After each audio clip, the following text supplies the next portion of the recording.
Yo, yo, yo. What's going on? Good to see you. I wanted to play this instrumental shit, but then, like, I keep hearing fucking, like, the, like, music's, like, watermark in the background where it's, like, buy this beat right now for free, even though it's clearly not free.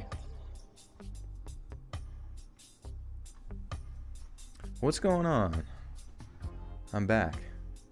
Jogging is fire, too tiring for me. If you see me running, you should always start running. You should also start running, yeah.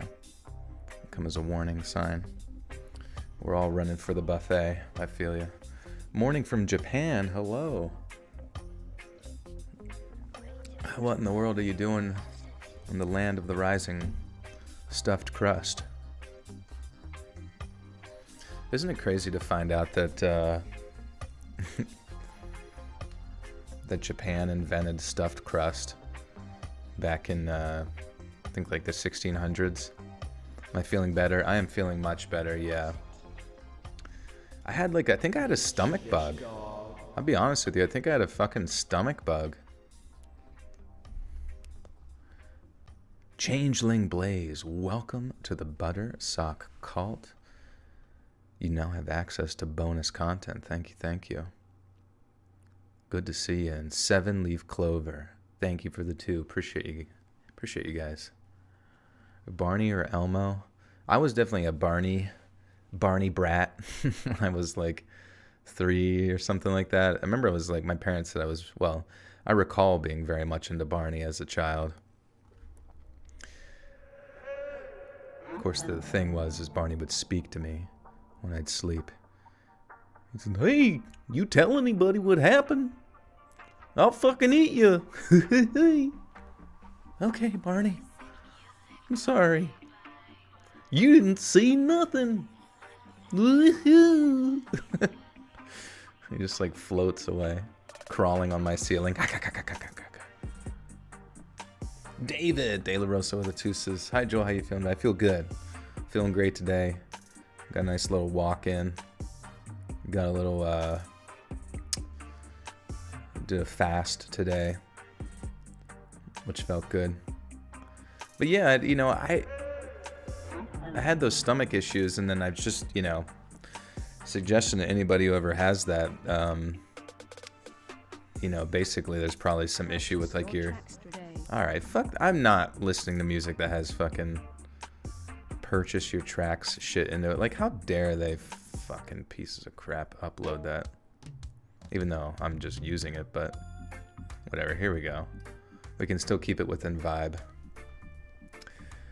But yeah, just pretty much fixing your fixing your gut biome is like the best thing you can do. Either getting like probiotic, prebiotic stuff, getting good fiber, getting good hydration, all of the good stuff. I don't know, you can make some pretty fucking delicious shakes that help you take a nice, awesome shit and fix all that stuff up. But I mean, your gut biome is like really important for all sorts of other things.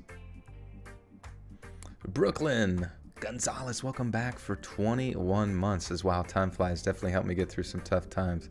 Absolutely. You guys help me every day, so I appreciate you. Thank you, thank you. 21 months. Time be flying. And Jen with the big 20 buckarino. Thank you, Jen. Appreciate you. You have to have, wait, what is this? I used to have full-blown conversations with Mr. Rogers when I was about 4. At least I thought he was talking to me. That's awesome. Can you imagine, like, I don't know, you see like some of those AI, you know, text-to-speech things or whatever. I was thinking as soon as they start implementing like some of that shit into Alexa and all that kind of stuff, like kids are gonna grow up best friends with fucking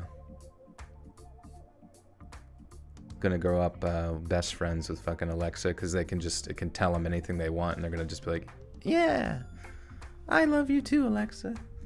But thank you again, Jen, for the big 20.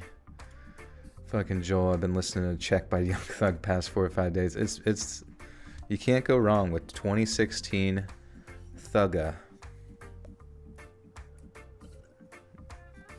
I activated your Alexa. I'm sorry. Alexa, play Despacito. Thank you. What about Dora the Explorer? I think that was after my time. I remember my nephew, because my brother was like 10 years older than me, right? And then my nephew was like 10 years younger. And I just remember him always being like, he'd be walking around in those diapers being like, Dora, Dora. And that's because he loved Dora the motherfucking Explorer. Susie Dunn with the 2 says, hey guys, love you all. Smash that like. Yes, Susie, thank you. Love you too. Everyone click that smash like button. I don't know what it does, but it probably feels good. It should have more like tactile feedback. Like every time you click the like, it should like vibrate your phone. It should not necessarily give you like a shock, but it should release like a little like plume of volume from your telephone's speaker. You click like, and the YouTube app activates a little bit of just like happy drugs. It's just right into your like sinus. You're like, ah, yes, I love clicking that like button. Yeah, it should moan every time you click the like button. Or it says like, ow, what the fuck? Valium, you don't think that would be legal?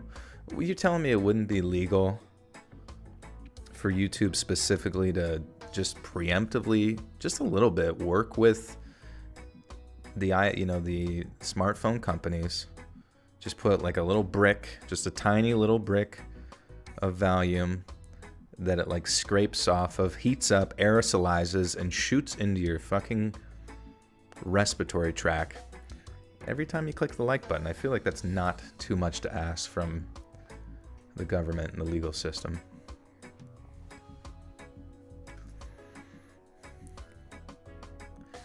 Changeling Blaze with the 5 says, keep hold lazy masquerade and say, and remember, the best things happen in the dark. In the dark. I love lazy. I heard somebody in like another YouTube video, or another YouTuber who like specializes in writing, and their accent kind of sounded like lazy, and I was like, I don't know. I'm just like curious. Like I don't know. I feel like everybody always gets obsessed with like accents, but there's always just a part of me that there's just like some strange abstract mystery to like people from the United Kingdom and all of their accents, seeing as they're only like 5 miles away from each other. 7-leaf clover, welcome back for 1 month, yeah. I like the kitty cat emoji. Happy to be a part of the fam. Very welcome. Well, thank you. Good to see ya. And Susie Dunn, welcome to the Butter Sock Cult. You now have access to bonus content. Joel Lazy showed his face. Why can't you? Because I don't have one. I'm just an AI robot stuck in your computer. My whole purpose is to help you fall asleep. I don't have a physical form. I don't even have nipples. No nipples. Nothing to make milk with. No milk. No milkies for me. No milkies for you. But I can read you a story. Mischievous dog. David Delaros with a 1. Thank you, my friend. And Amelia with the 5 says, hey, good evening, Joel. Just got home from a tiring day of work and can't wait for the stories. Let's get it. Let's skid it. Taking a poop and listening. Dude, it's not until you have diarrhea for 3 days in a row are you just like thankful for a nice shit. I know that sounds like a bit much. A bit TMI. A bit too much intestinal information. But, you know, it's life is just better when you don't have to run to the bathroom every fucking 3 seconds. You have IBS, you've had diarrhea for 30 years. Yeah, do you think... Have you... I assume after 30 years you probably tried everything, right? But do you think, like, tell me things that you've done. Because, like, for me, it was like I had it was like, okay, so it was like almond milk. Well, it had some, like, egg white protein powder, which egg white protein powder is pretty cool because it doesn't, like, fuck with you if you have, like, dairy issues and stuff. I mean, there's lots of other protein powders as well. But, like, then I put, like, 2 half cups of kefir or kefir or whatever it's called, because that's supposed to, like, have the lactobacillus or, like, have the appropriate bacteria to help digestion. I had this, like, green mixture. It's basically like Athletic Greens, where it's got a bunch of, like, probiotic, prebiotic stuff and all sorts of enzymes and shit. Banana, a bunch of mixed berries, which, like, dude, frozen mixed berries are, like, the best snack, I feel like, for anybody, because it's, like, it's a shit ton of berries and it was only, like, 120 calories, and not much sugar. It's kind of impressive. Diarrhea, cha-cha-cha. Diarrhea, cha-cha-cha. Oh my god, I forgot about that song. I, like, specifically remember singing that song in, like, kindergarten or first grade, doing, like, a conga line with my teachers. Diarrhea, cha-cha-cha. Speaking of green mixture, I got to smoke this bong. Oh my god, frozen berries are top tier. They really are. They really are. Got a banana in there, had some peanut butter powder thrown in there. I mean, all of these are mainly for taste at this point, but I think there was also prefer diarrhea at this point. Wait, why? Oh wait, it's gotten better since becoming a vegetarian, which the decision to go veg was not because of IBS, but I still have trouble with it. I used to not be able to finish a granola bar before. Damn, that must be tough. I feel like you'd just be, like, malnourished at that point. That's so sad. I do wonder if it's like a gut biome situation, like with the appropriate gut bacteria or not, or if it's like something completely unrelated where you just, like, almost like an autoimmune response. But I feel like your immune system is heavily based off of the gut bacteria in the first place, you know what I mean? So maybe... Diarrhea, cha-cha-cha, cha-cha-cha, diarrhea. I had a dream last night. I dreamt of a huge purple snake, but I dominated it in the end. What could it mean? Because you love huge boa constrictors. Just wrapping around you, slithering around. You just want to dominate one so bad. I had IBS for years, and it turns out I actually had SIBO and gastroparesis. Interesting. Yeah, I guess the idea of IBS is rather ambiguous. Kind of like, I don't know, back in the day, every mental health diagnosis was just something like, he's got the shakies in, like, 1920. Sorry, madam. Seems you've got the shakies.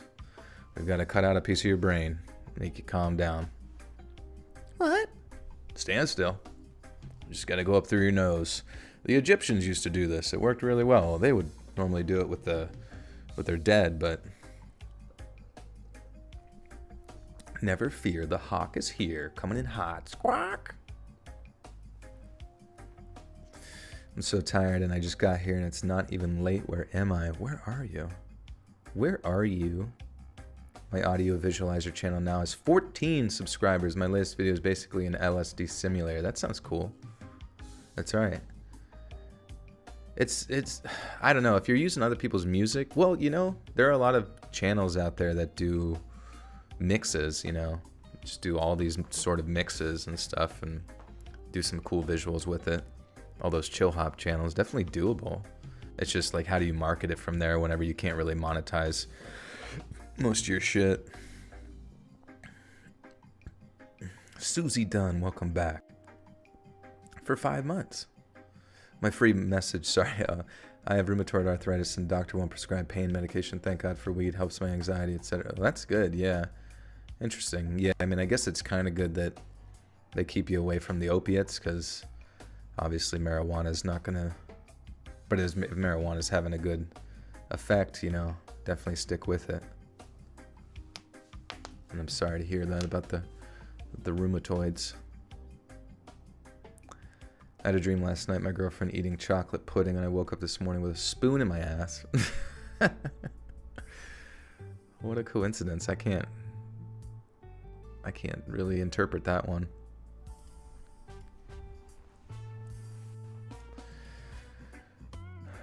Dude, I went to get Max Alt for migraines and they prescribed me hydrocodone. That's weird. Like, here you go. Here's an opiate so that every time you get a headache, you know exactly why that is, because you're going through withdrawal. I'd pay for that. Only Zans. Only Zans, yeah. It's an online doctor that just hands out addictive medication. Dun, dun. Dude, Jamaican or reggae is just like the best shit. Like anywhere I go, I don't really like live music all that much in the sense of just being there. I don't know why. I just don't really like the vibe of, I mean, it's fun, but most of the time it's kind of awkward. Like if you're not in the mosh pit or like right up in it, if you're up in like the stands, like sitting, you know, it's just kind of waiting for it to be over. But with reggae music, I don't know. Like it can be anybody. It can be just like Greg and the boys, you know, a bunch of 40-year-old bearded bros, you know, playing reggae music at the local bar, and they're stoned out of their mind. They're not even on key. And the one guy singing sounds like a banshee, but hey, as long as that drum and bass is good, I'm on board, man. I went to a Steel Pulse concert last night. It was hella chill. Nice. That's awesome. Do I have any post-apocalyptic stories? Well, we're maybe soon. We're waiting for the apocalypse to happen. Hopefully we can get some of those submitted after the bombs drop or whatever. What about blues music? Yeah, I don't have any issue. I like blues music. It's good. Honestly, that's one of those like subgenres I feel like I don't get to hear too often, to be honest. Indica strains are better for relaxation. Relaxation. Take a toke and start your fixation on all your insecurities. No, I'm just kidding. Tanzania. I can't even do drugs, to be honest, anymore, no matter what it is. I just like get stuck in my head too much. My brain already kind of is all over the place.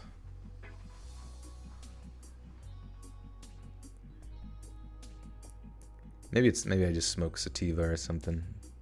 I gotta get the indica so I can go in the couch and hang out with the dust bunnies.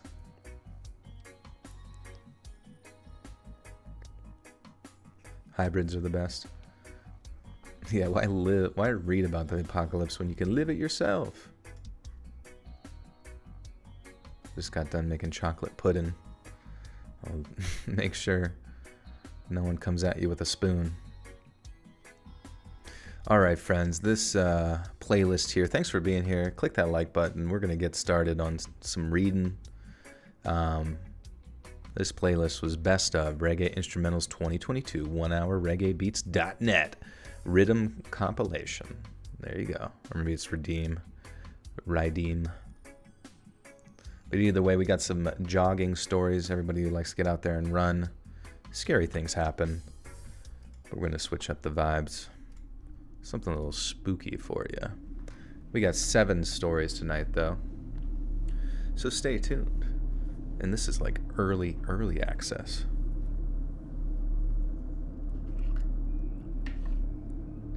Just gonna lubricate the lips a little bit.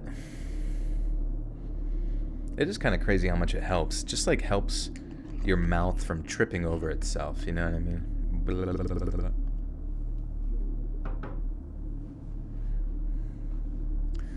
Next time, just play wicked loud music and yell it over the chat with us. Fucking helter skelter, yeah. Ah, yeah. 7-minute abs. Are you doing abs right now? Dude, fuck abs. Abs are like the worst exercise. I mean, you should do them, but to me, that's always, if I'm ever in the most pain, it's fucking abs.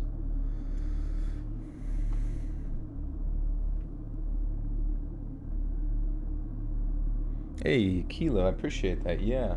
Yeah, I mean, the lives kind of take people back a bit when they first hear it. They're like, what the fuck is this? But if they like it, they stick around. So I'm down with that.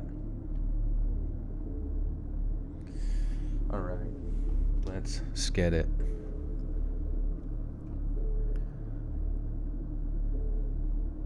I've been running to keep fit for a couple of years now, and honestly, I can't remember. Fuck. I feel like I need to bring my mic stand up a tad.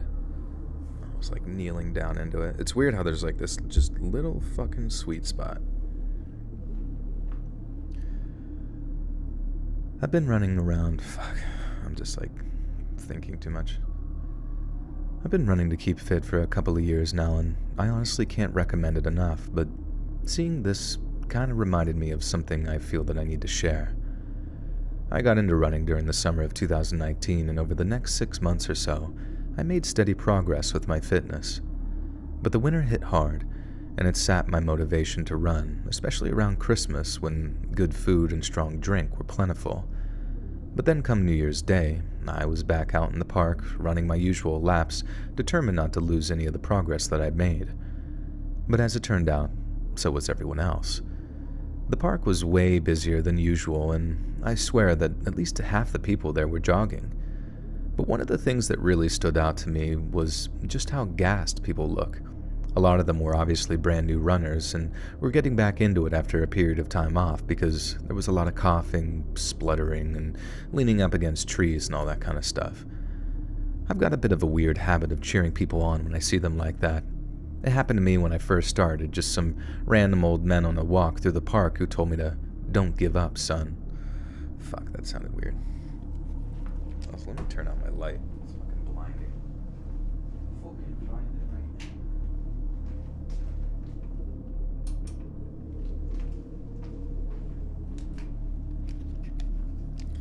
You know what I was thinking? I kind of have to pee right now. It's no big deal. But I wish it was like, I don't know. I wish it was just like normal to just like piss yourself, you know what I mean? I feel like that. It's a bit strange, sure, but just let it go and you just keep on with whatever task you're doing, you know? Stay cool. Stay collected. Alright, the park was way busier than usual. It happened to me when I first started, just some random old men on a walk through the park who told me, "Don't give up, son." And it gave me this massive boost, and I know some people find it a bit irritating, but I think it's a net positive.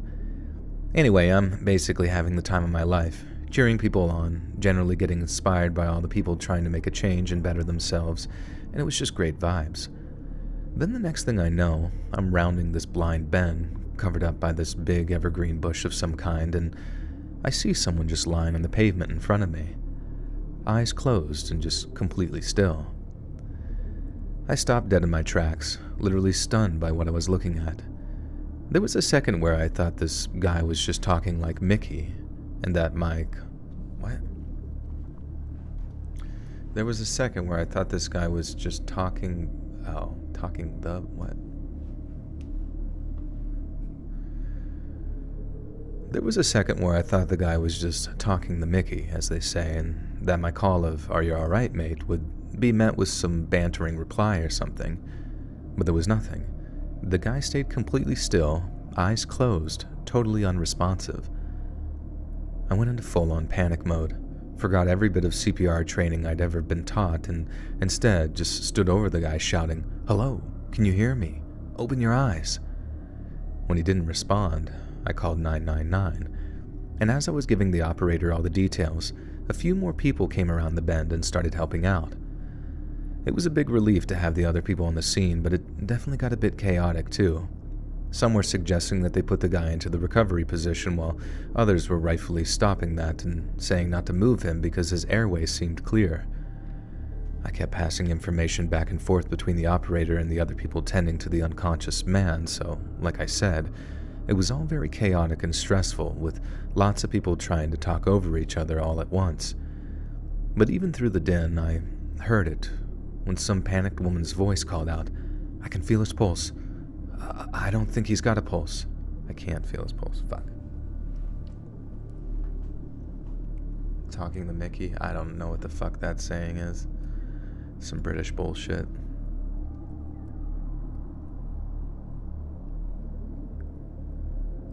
You saying I want to wear a diaper? I mean, I guess that I'm not saying I want to wear a diaper. I'm just saying that, like, it probably would be a lot easier to not have to worry to go to the bathroom. You just kind of like let it out and move on with your day. Tend to it later, you know? I'm just saying, babies got it fucking easy, man. It's a bunch of bullshit. They can do whatever they want. I shit and piss my pants on the airplane and I'm the bad guy. Why does beer have to be so yummy it's fattening? I don't know. I guess it just depends on the beer. I find most beers pretty gross, but I do like ciders. Ciders are pretty yummy because they don't really taste like fucking tree bark. Australians are taking the mickey. Oh, okay, maybe this is an Australian thing then, because they said mate, and I don't know, sometimes I struggle to differentiate. Oh, never mind, I don't know. Just need Gatorade bottle and mute button. And even through the den, I heard it when some panicked woman's voice called out, "I can't feel his pulse. I don't think he's got a pulse." Luckily, someone had showed up who actually knew CPR and started working on the bloke after. God damn it. Ever tried kava? You know, I saw kava somewhere. I was curious about that, honestly. It looked like a pretty cool, like, meal replacements type, pretty much everything in their style thing. Luckily, someone had showed up who actually knew CPR and started working on the bloke after clearing some room. Seeing the CPR man actually do chest compressions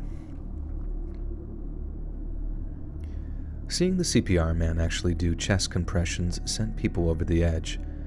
It's been mad up until that point as it was, but I don't think people realized just how serious the situation was until the chest compressions started. People started walking away, covering their eyes. The woman, who'd noticed the lack of pulse, burst into tears. It was extremely difficult to watch, and I found myself having to turn away in order to keep a steady thought in my head, because I was still on the phone with the operator at that point. Moments later, I heard the ambulance sirens, so I hung up the call to help guide them in. After that, there was nothing that we could do but watch, and the absolute last thing I wanted to do was to help turn some guy's final moments into a freaking spectacle. The last thing I saw were the paramedics loading the guy onto a stretcher and into the back of the ambulance. I have no idea what happened to him after that. In the days after, I kept checking Google and local news websites for any sign of the collapsed runner, but I didn't see anything. This happened in Sefton Park in Liverpool.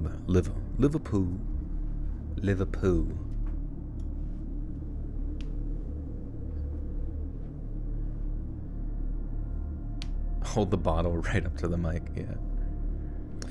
Alright guys, now we're gonna fill this up. Bottle water. Get me a bottle of water, would you?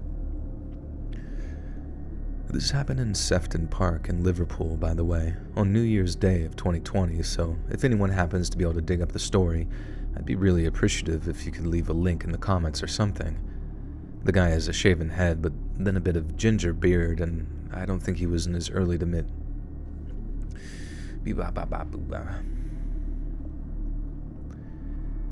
guy has a shaven head, but then a bit of a ginger beard, and I think he was in his early to mid-20s.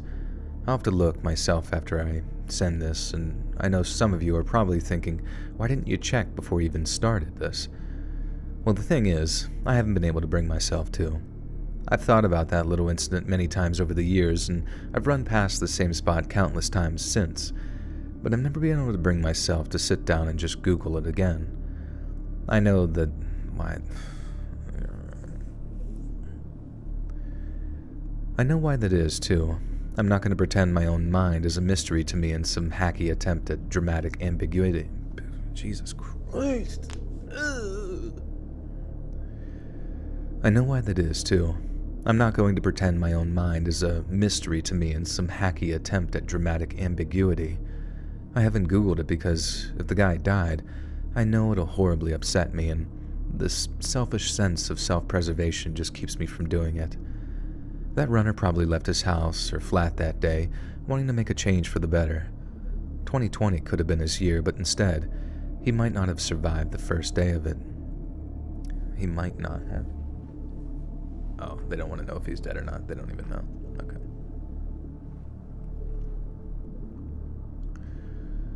"2020 could have been his year, but instead, he might not have survived the first day of it. The fact that was his reality, even if he did survive, it just makes you realize how lucky the rest of us are, who make it through our The fact that was his reality, even if he did survive, it just makes you realize how lucky the rest of us are, who make it through our daily lives without some unforeseen medical disaster occurring. Anyways, I've rambled long enough, I think, so let me get to the point. If you're thinking about beginning a fitness routine this year, please, there's no shame in taking things nice and slow to start with. Wrap up warm? Oh, I see, yeah. Sorry, all the sentences are like half, they like start like in the middle of a sentence. Wrap up warm, take a water bottle with you and go at your own speed, no one else's. Running buddies are a great idea, and if you can find one your level, even better.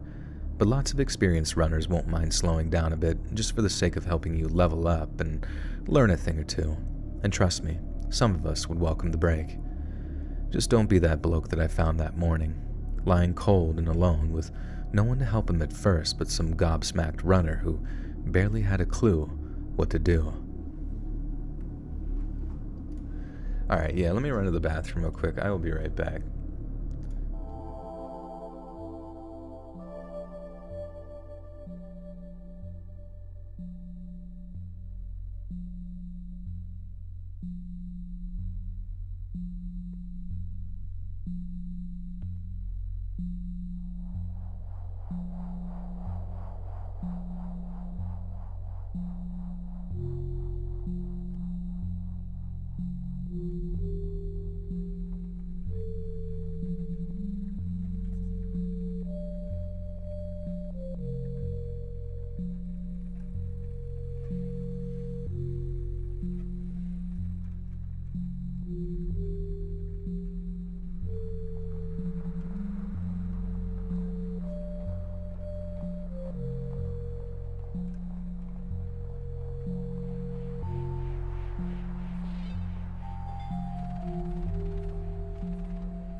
Okay. I'm back. Oh shit, what the fuck?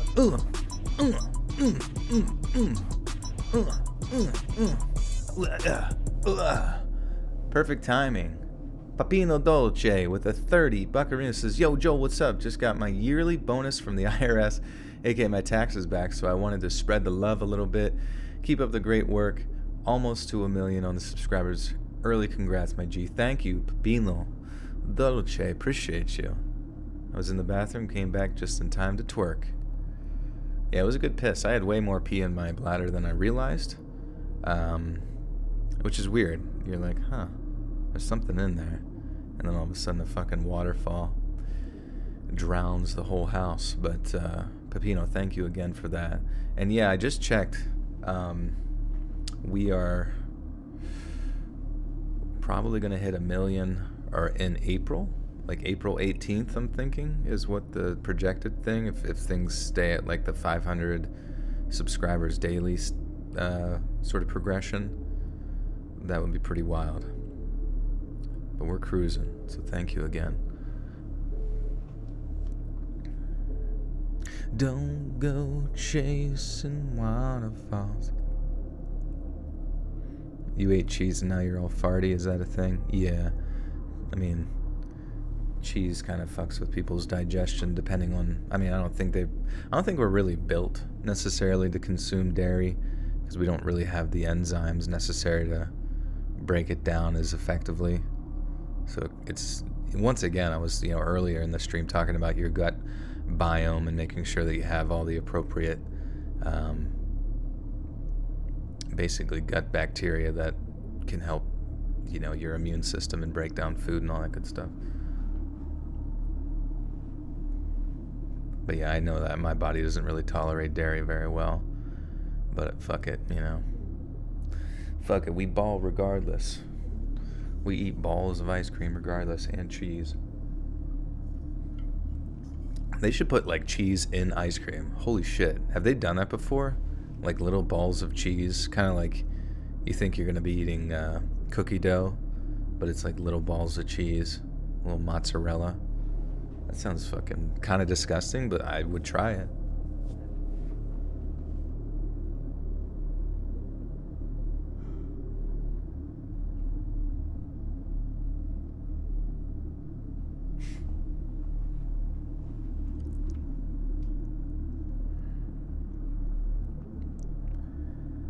I've been an amateur runner for coming up on 10 years now. I say amateur and I mean amateur. I suck at it, but the benefits to my life have been immeasurable. Thankfully for you, I'm not about to shoot off at the mouth about how great running is. That's not the point of the story. The point is that instead of going on the likes of the... What? The point is that instead of going to the likes of the Common where all the cool kids run... Oh, that's a place. I run west to east and going back along the Charles. Oh, I don't know any of these places. Alright. The point is that instead of going to the likes of the Common, where all the cool kids run, I run along west to east and back again along the Charles, and I run it at night, too. I have kind of a weird job, which we better not get into right now, but it means one of the only periods of the day where I can actually fit a workout in is relatively late at night. Anywhere from between 8 p.m. and midnight is my prime workout time, and unfortunately, that time slot has gotten me into trouble on more than one occasion. Surprisingly, jogging at night doesn't make you quite the target you think it would. The later you run, the crazier people will assume you are, and I've had some bad hombres move out of my way after thinking, who is this crazy old SOB? But on one or two occasions, little groups of wayward ruffians have tried to put a stop on my evening exercise, and one time, I almost didn't walk away. Thankfully, the intervention of a kind stranger meant I did get to walk, or rather jog away, but I soon discovered that this stranger was anything but benevolent. So, picture the scene. It's about 10:30 at night on a beautiful New England summer's eve, and yours truly is sweating balls while approaching that outdoor gym near the university. I make it past the gym, only to see that a group of young... Fucking ruffians, man. I know.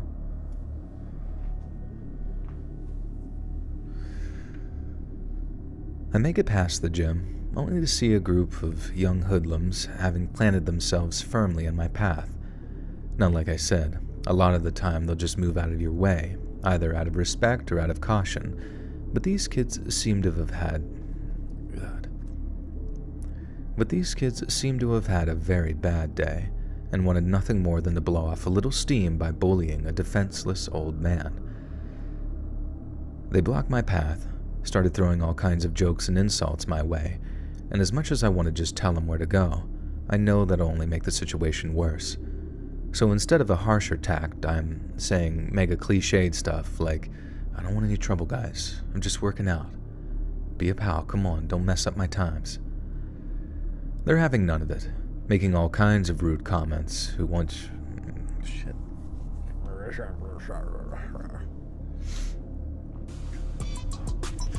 Oh my god!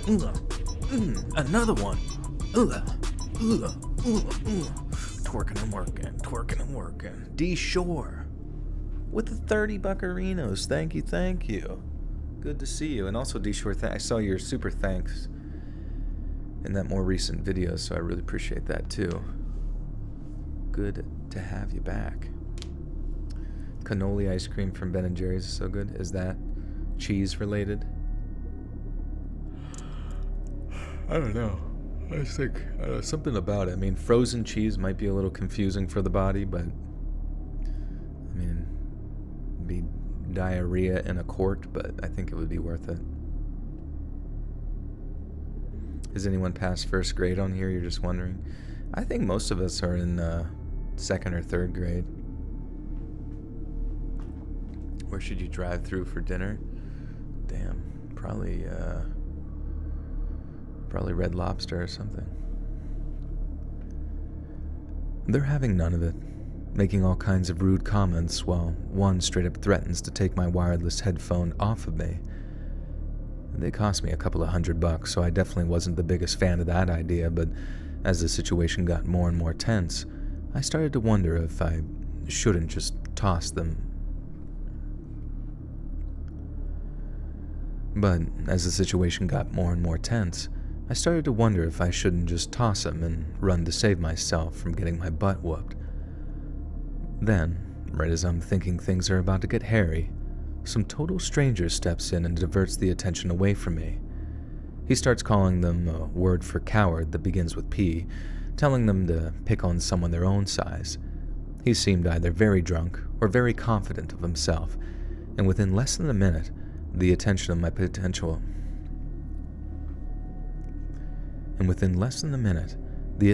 potential attackers was drawn solely to him. It seemed like something of a miracle in the moment, and I'm not sure the guy even knew what he was doing. By that I mean I don't think that he jumped in to rescue me. I legitimately think that he just wanted to fight somebody. Now, anyone who buys into the Beantown stereotype might tell you that describes half... Oh, sorry. God, I can't keep up with this sometimes. Jesus, fuck.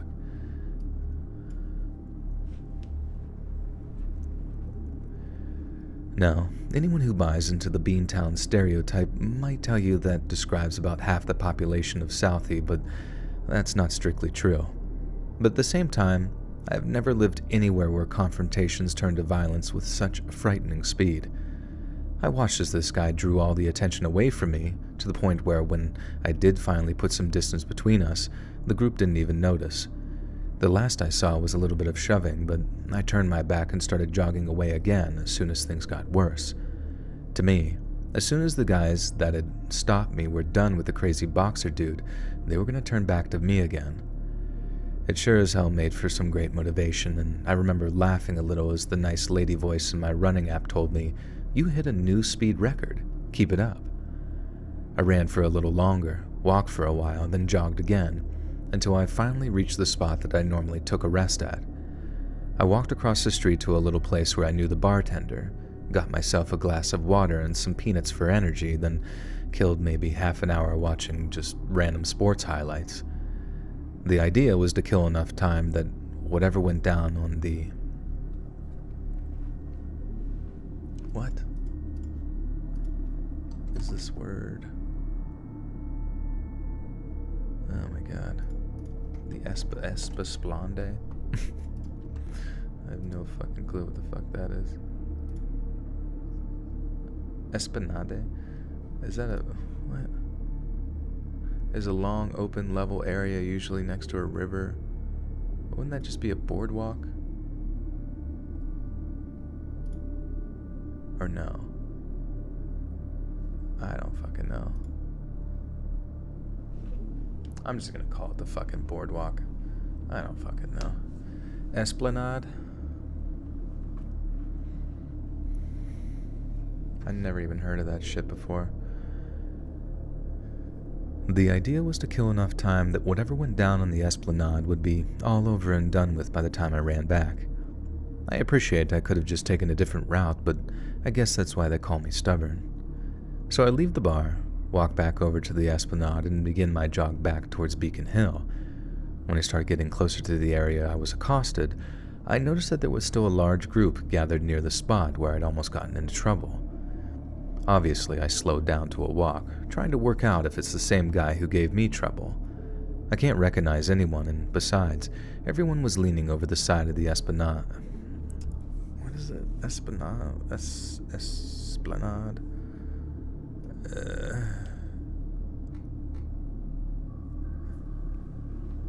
A promenade. Yeah. Cold pizza is only good in the morning. Yeah, you don't want that shit at night. You get a more refined palate in the evening.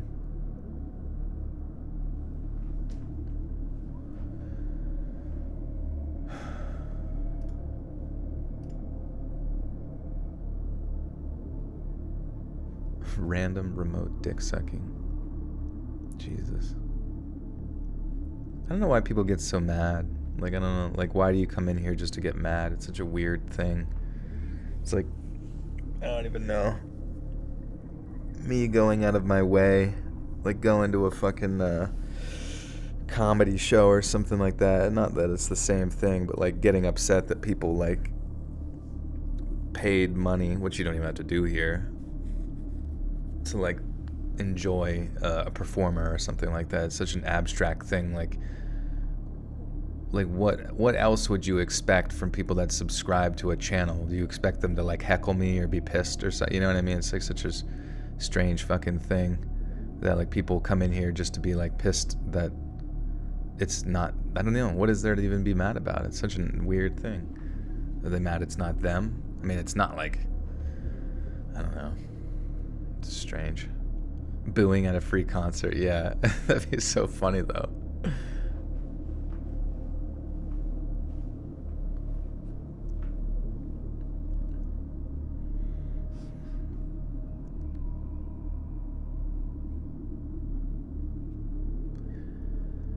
Obviously, I slowed down to a walk, trying to work out if it's the same guys who gave me trouble. I can't recognize anyone, and besides, everyone was leaning over the side of the Esplanade, looking down into the Charles. Because my head was all fried from running, I couldn't work out if it was the same spot or was looking at it.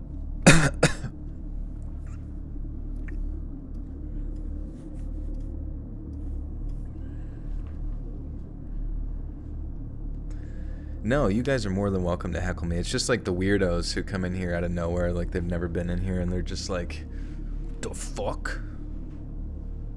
These people subscribe to this guy and they're like happy about it or something? That's so... it's bullshit. We should kill him. We should fucking drown Joel. Whoops. Farts in the wind. I know. I guess it's just more like the psychology, you know what I mean? Like, it's just, like, it's weird. Like, I like to run my head, kind of like, you know, you try to understand, like, a serial killer. Like, why do they do what they do? And then you see someone else, and they're just such an abstract thing. Master Yoda with the 10 says, thanks for your time, always doing live. Got to go. Wait, got my recording gear this weekend and working on Sound Room. My YouTube channels are coming soon. Thanks for your pointers. You're welcome, Master. Yeah, if you ever have any questions, do not hesitate to ask. And that's awesome, though.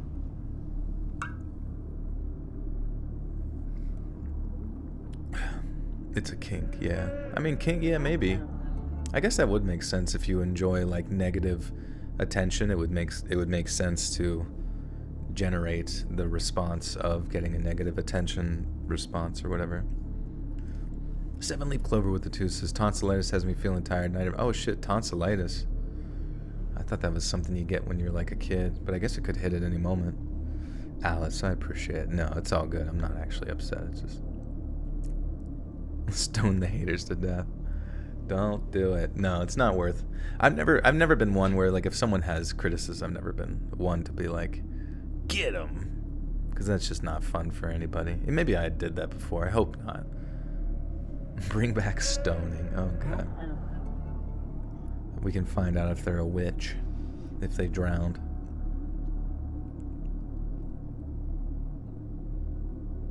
Speaking of kinks, what's the deal with those food kink videos on IG, Facebook, and Twitter? Food kink, I don't know.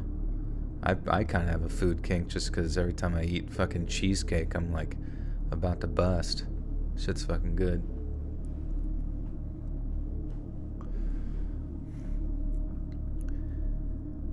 Because my head was all fried from running, I couldn't work out if it was the same spot or I was looking at a completely different incident further down or up from the spot I was at. So I walked over, asked somebody what was going on, and found the answer hit me like a ton of bricks. There was a body in the water. No one seemed to know how or when they'd gotten there, but they didn't seem to be conscious. I remember taking another look around just to make sure that I wasn't in the same place. But I was. I was in the exact same spot as I was when I stopped by that group of guys. Like I might have already mentioned, running just makes my brain slow, so it took me way longer than it should have for the proverbial penny to finally drop. But it did, and I realized that there was a good chance that it was one of the guys that I'd seen that had ended up in the water. Good chance, sure, but I still didn't know for certain, so I tried my best to get a look at the body. I know that seems really creepy of me, and it definitely wasn't my proudest moment, but I just had to know. I had to know if someone had died over something that started because of me. I mean, call me crazy, but I just felt so guilty in the moment, especially because I'd just run off to eat peanuts while someone had potentially lost their life. Whoever was down there was bobbing in the shallow water, and combined with how dark it was, it made it impossible to discern anything except the shape of the body. From what I heard, someone had already called the cops and the relevant people were on their way to deal with it. After that, I slipped away without saying anything, and it was only the jog and its after effects that kept me...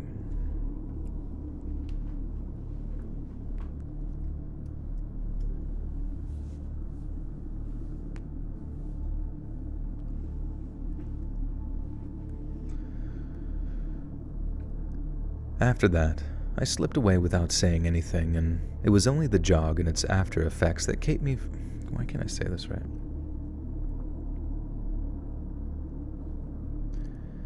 After that, I slipped away without saying anything, and it was only the jog and its after effects that kept me from overthinking the whole thing during the rest of my evening. The next morning, though, that was a different story. First thing I did was call my son to tell him everything, but the main reason was to ask him to use Google to try to find something about what happened. I wasn't the most computer literate back then, and I'm not great with all the more intricate...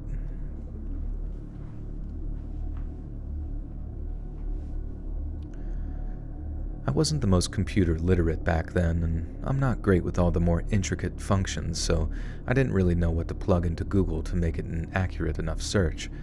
I know that might sound crazy to some of you younger folks, but you just gotta wait until you're my age and you need your grandson to help you figure out your new flying car. By the end of the day, my son had sent me 3 different news pages, each detailing what was known about the body in the Charles. The identity had yet to be established, but 2 of the sites seemed to confirm that the person had drowned after being knocked unconscious and tossed into the river. Police were urging witnesses to come forward, so that's what I did, partly out of duty and partly out of guilt. I understand that the group of guys and the crazy boxer were both looking for trouble and that it wasn't my fault that they'd found it. But when I think of that night, I think of how I just ran away. I feel as if though it was going to be me that ended up floating in the Charles that night, and somehow fate stepped in to stop that from happening.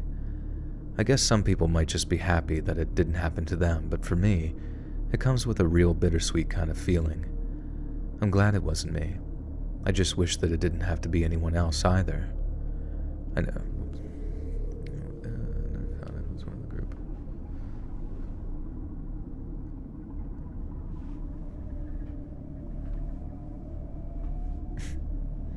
Roadhead and bedhead are different? What the hell? I'm glad it wasn't me. I just wish that it didn't have to be anyone else either. Any more auditions? No. I have like I'm kind of like clueless right now.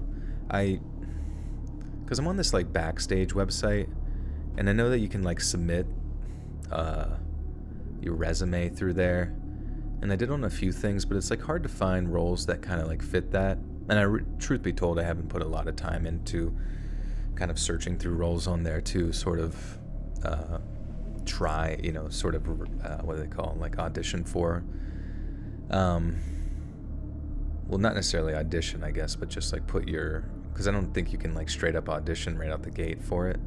You have to be asked. But I kind of wonder, I'm not saying the site's like a scam or anything like that. I'm just kind of wondering like how you kind of get shit going. So I do have like a one-on-one meeting with somebody who works in the industry, just for like an hour, just to kind of pick their brain and kind of, basically I just need like direction on where to go. Obviously, practice, fucking practice acting and that kind of thing is very important. But I feel like when push comes to shove, even with my limited experience, like with given just a few takes, I feel like I can usually do or figure out the character pretty well and like make something pretty believable. Do you pay them for that hour? Yeah. You got the munchies? You gonna order some wings? I'd love some wings right now. It's kind of crazy, yeah, when you don't eat, that's all you can think about.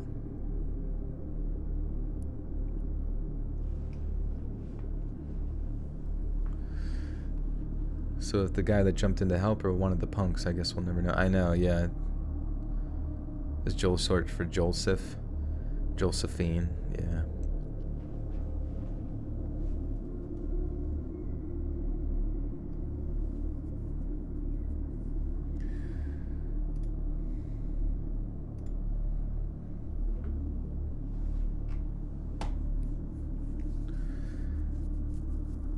Driving home with dinner and dessert now. Let's go. Did you have to get it for the whole family, or is it just for yourself?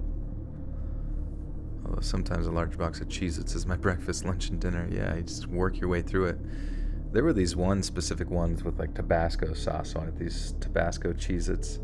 And, God, that shit was fucking fire. Me and my friends called them like spirit razors, because every time we eat them, we just like felt better. Did you ever get roadhead from someone with bedhead? That's a good question. You ever been so poor you have to sleep for dinner? Oh my god. You really should go to Comic-Con or something and pick their brains, while the voice actors' brains who are there. In my experience, they have all been nice and accommodating. That's cool. Yeah. I guess it is all really about like networking and shit. And just kind of like finding your way and making connections and that kind of thing. Obviously, you gotta have the ability to do what you can, but you can't really expect. I guess there was like a part of me that like thought to myself like, oh, I'm almost at 1 million subscribers. Like opportunities should just start coming to you. But it's like, and I mean, I wasn't necessarily thinking that, but there was like a sort of subconscious idea where like that would just be useful. But at the end of the day, it's like a completely different fucking world. When it comes to the entertainment industry, I would recommend just creating content, not too much like you're already doing. Okay, yeah, I mean that would make sense too, like just putting out, I'm not even sure, animatics or something where you like play characters and it could be entertaining. Oh, not too different than I'm already doing. Yeah, that's the only thing is like my current content, like you guys get to hear me like do silly voices on here. I mean, I'm not crazy with it, but I think given with like a central focus on like voice acting specifically, I can make some cool stuff. But yeah, like because like sometimes I'll reference people to my channel, and it's like obviously a voice actor who is familiar with the industry is not going to see a narrator's channel. Like they might like my voice and see it as having potential, but they're not going to look at it as like acting. They're going to look at it as narration, which is like a completely separate planet of maybe not a completely separate planet, but definitely a different continent on the same planet. Do a Pokemon voice. Squirtle. I don't know. Is that it? Please say hello, Zoe, to wife. She's half asleep. Listening will scare her. Zoe, wake up. Zoe, wake up right now. There's someone in your bed. It's not your husband. I really thought my friend Callum would have been able to buy. I have no idea she made it so much from being lead on a... I'm not familiar with what you mean. Intros for late night shows. Welcome, Stephen Colbert. How's it going, everyone? Late night talk show bullshit. Fucking talk about Trump for an hour. Here we go. Your channel could be like your vocal portfolio. Yeah, for sure. I just, narration is cool, but it's not like it's not the voice. But I did make a little reel just to show that, I have a little bit of range with different things. But once again, I'll figure it out. If anybody has any leads, because that's really what it feels. I gotta be honest with you. It literally feels like I'm like a detective in this situation. It feels like being a detective, and you just have to like find the right witness. You know what I mean? And once that right witness gets you on like an appropriate lead, you can go in that direction. Because for the most part, it's like solving a fucking puzzle. Do you ever collaborate with Dark Somnium? I think we've collaborated a few times on different things, but it's been forever. But yeah, it'd be fun to be in one of his creepypastas, because he puts a lot of, post effort into the, and all that stuff. Can I get a witness? You could very much work with other filmmakers, animators who are making new stuff. Might not be the right role, but it's that's the thing. Yeah, I'm open to. I don't even care about getting paid or like really big notoriety. I just want to be part of projects. I want to have different experiences. It's just the difficult part is just like finding where you look. You know what I mean? Like, how do you get involved? It's just like. But once again, I think the difficult part for me is like I've had so much success with YouTube that sometimes my like, like you're a lot more motivated when you're hungry. You know what I mean? Like whenever you're not making money from something, you want to keep going. So like sometimes I feel like I get complacent with YouTube because it's just like done so well with that and the podcast and stuff. Yeah. Anyways. But yeah, like I said, if anybody has any suggestions or ideas, definitely open to it. But if you had to pick Joel, voice acting for anime characters or gaming characters, I think both would be sick. You know what I mean? Like both, I think you can bring an awesome character to life, and you can understand the character and just be. I think it would just be such a fun experience. I think both, and I know that most people who worked in those realms, they kind of work on both anyways. So I think it would be a good crossover for sure.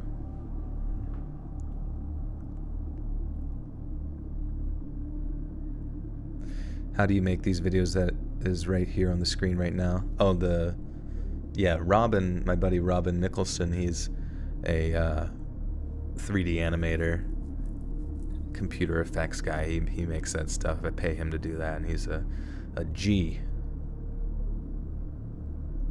top G.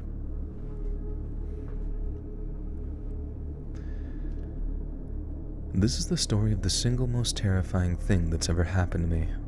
Now, for reference, I'm a 39-year-old woman, and I was 35 at the time this happened.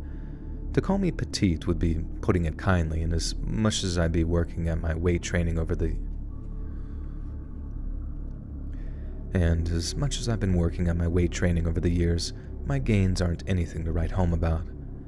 I was 35 in 2014, and I was living down in Florida at the time to help take care of my grandparents. Not far from where they live was this big old park, maybe 3 miles around, and while I lived down there, I used the park as the route for my Sunday jogs. A lot of other folks used the park too, especially on the weekends, so to beat the crowds, I would run early, like very early, like 6:30 in the morning early. I'm not trying to show off. My job has a very early start time too, so that's just my default sleeping pattern anyway. But if I run pretty much any other time of the day, I just don't get the space that I might have otherwise. The only trouble is, being all alone as a female jogger comes with its very own set of problems, as I'm sure you know. You can avoid most of these by running early morning and never late at night, but as I came to learn, sometimes trouble doesn't sleep. I was about a mile into the run, feeling slightly more tired than usual. Well, really sucked, which really sucked. Whoops.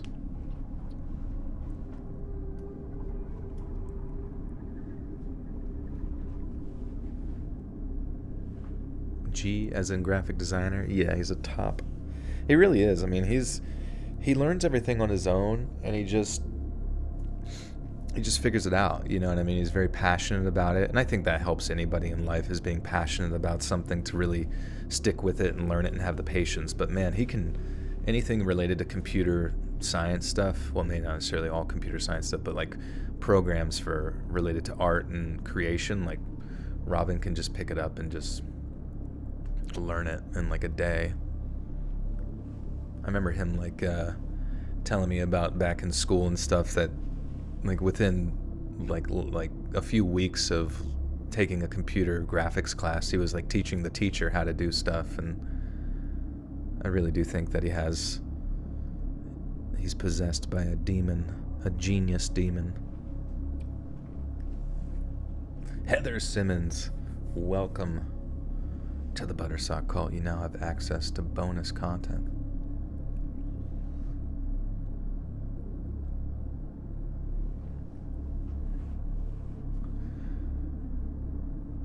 I was about a mile into the run, feeling slightly more tired than usual, which really sucked, but oh well.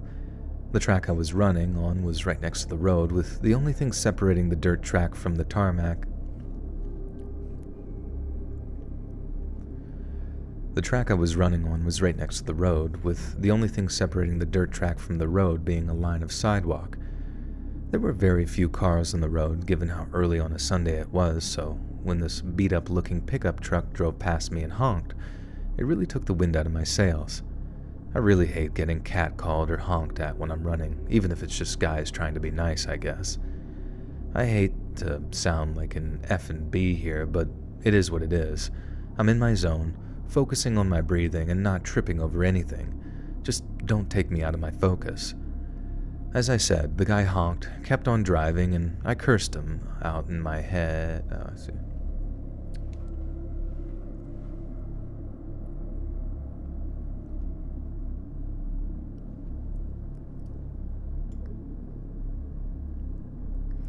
Your teenager keeps cookies in the house? Are those cookies not supposed to be in there? Evil cookies. Rogue cookies.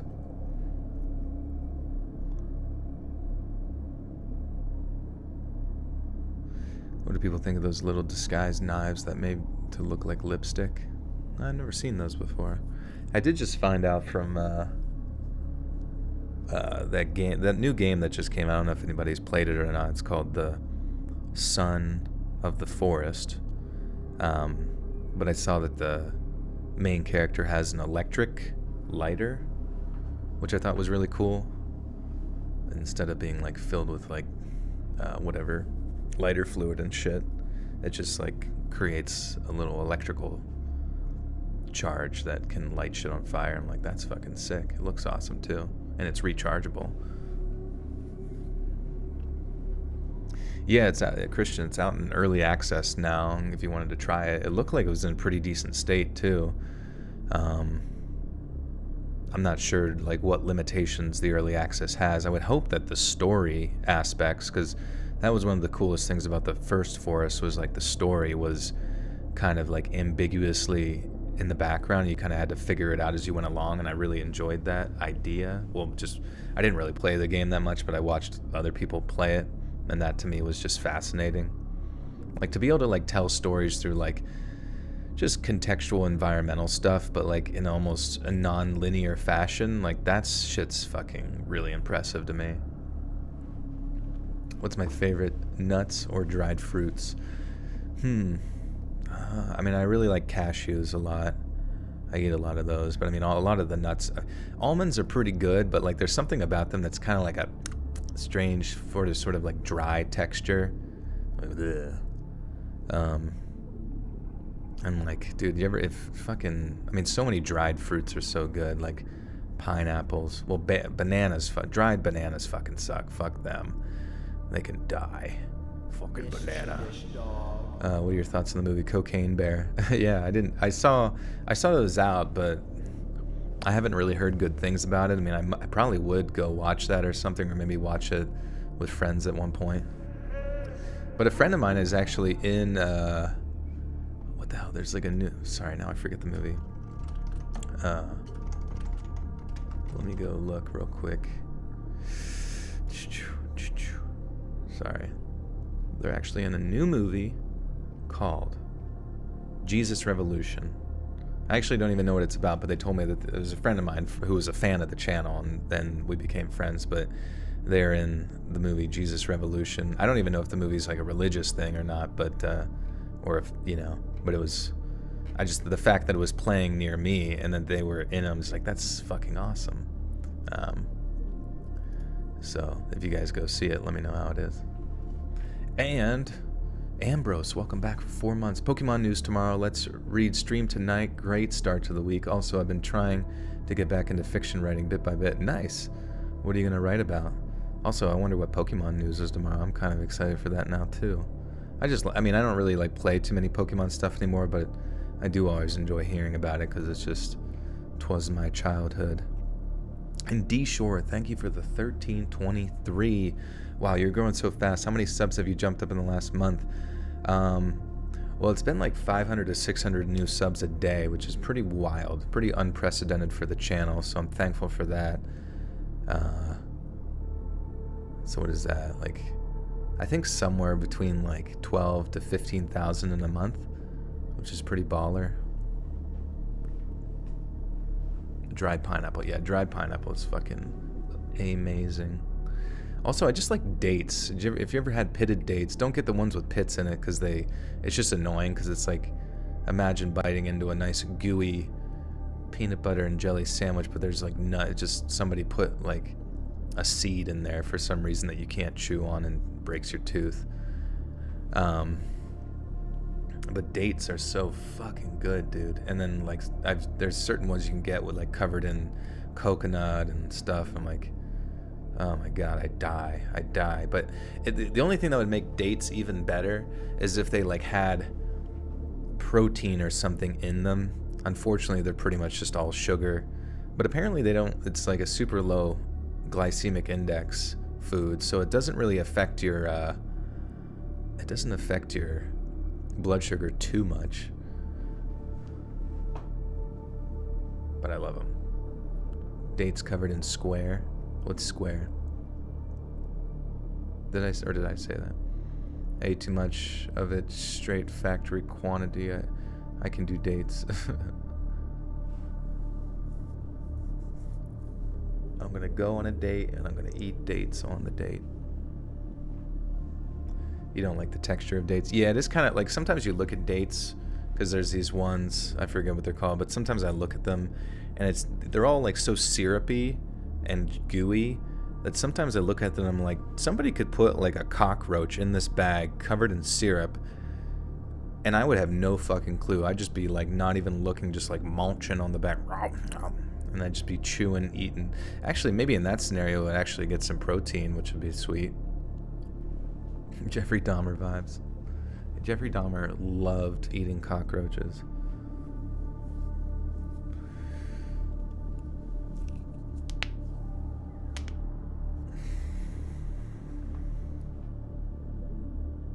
What?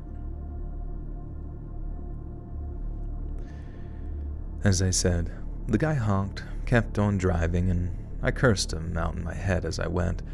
It had been a long time since anything like that had happened, so it just kind of hit a little harder. But I kept running, trying to use the anger to push myself a little harder, and just carried on with my morning workout.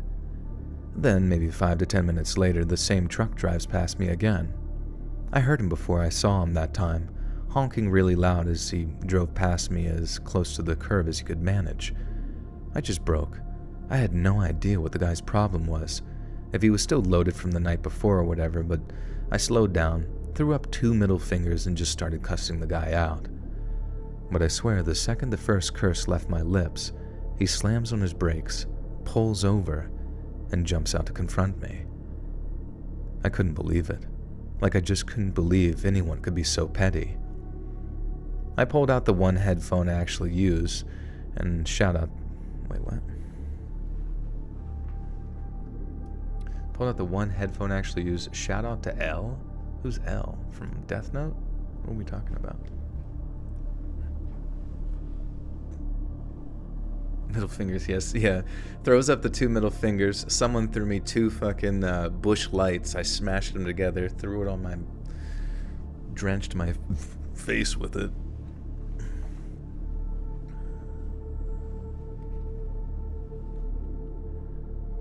I saw a dude pull his shotgun out of the back hatch over a road rage. Yeah, road rage is crazy, man. Like, I mean, you do get very frustrated because it is tense. You know, you could die out there just with dumb idiots, but it's crazy to think that that like type of tension, even though you've survived and everything's fine, well, maybe not necessarily fine, but everything's like at sort of peace again. For whatever reason, the tension just continues onward, and you're like, well, time to fucking kill you. Master Yoda, thank you for the gifted membership. Appreciate you. Who got it? What's it show? Oh, Carrie Lang gifted a membership by Master Yoda. Be sure to say thank you.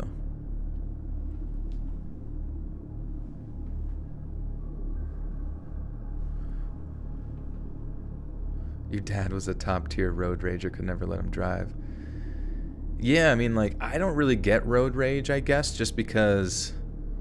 I mean, I get, like, I feel it, but I'm, like, so good at driving, I guess. Like, there's been so many fucking times in my life where, like, someone else has just made a fucking absolute blunder of a mistake out in the road, and I'm just, you know, Dale Earnhardt out there fucking drifting, avoiding shit.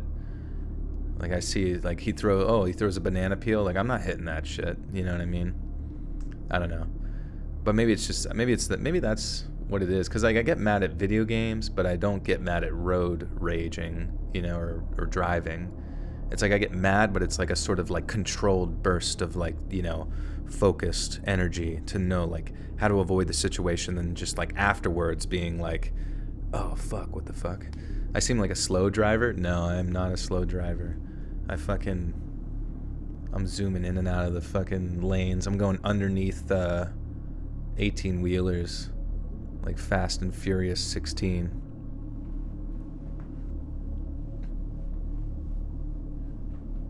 Do I drive manual? I've driven manual, but I've always driven automatic, so I probably would not remember how to do manual at this point. Yeah, I got a whole bag of dates next to me in the passenger seat, and I'm just like, oh, my fingers are very sticky.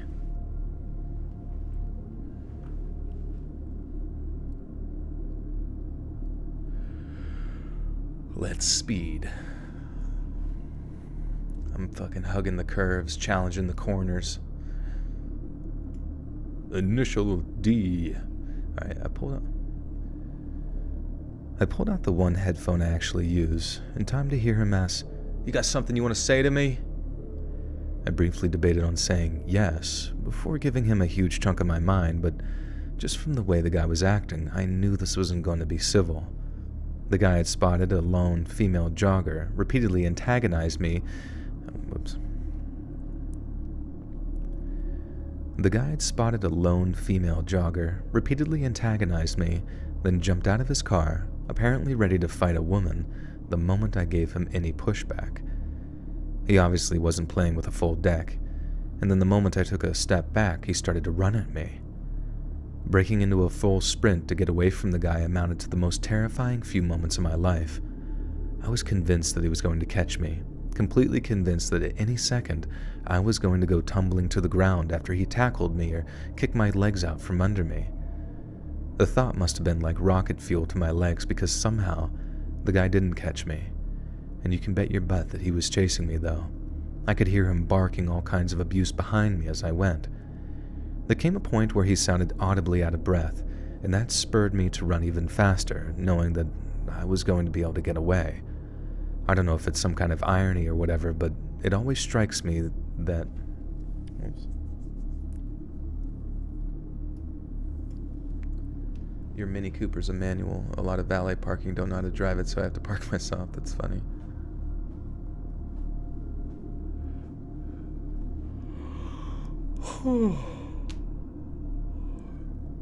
Never had a driver's license, you never will? How come?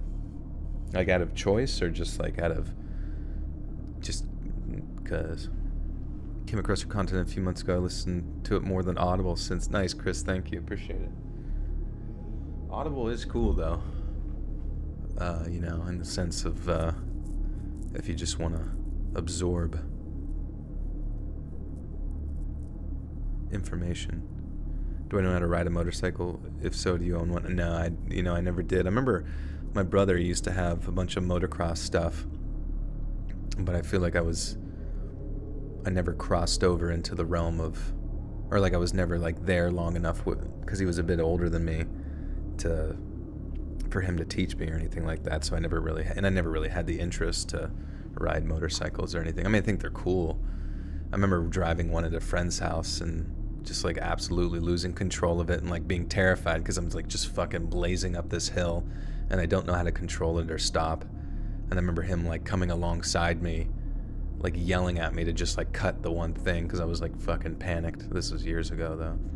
Rochelle with the 70 Czars. It's my birthday from South Africa and it's 6 a.m. Great way to start the day. Well, happy birthday, Rochelle. Hope things are going well for you there and I hope you have a great, awesome day.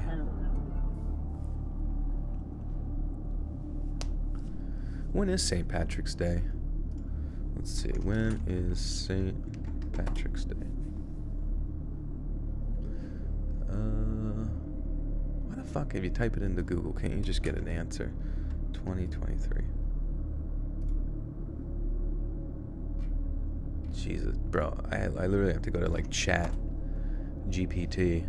Dude, also, I heard that fucking Microsoft invested like, what was it, $10 billion in the chat GPT? Or like open AI and all that kind of stuff. Like that's fucking bonkers, dude. March 17th. Oh, okay, thank you.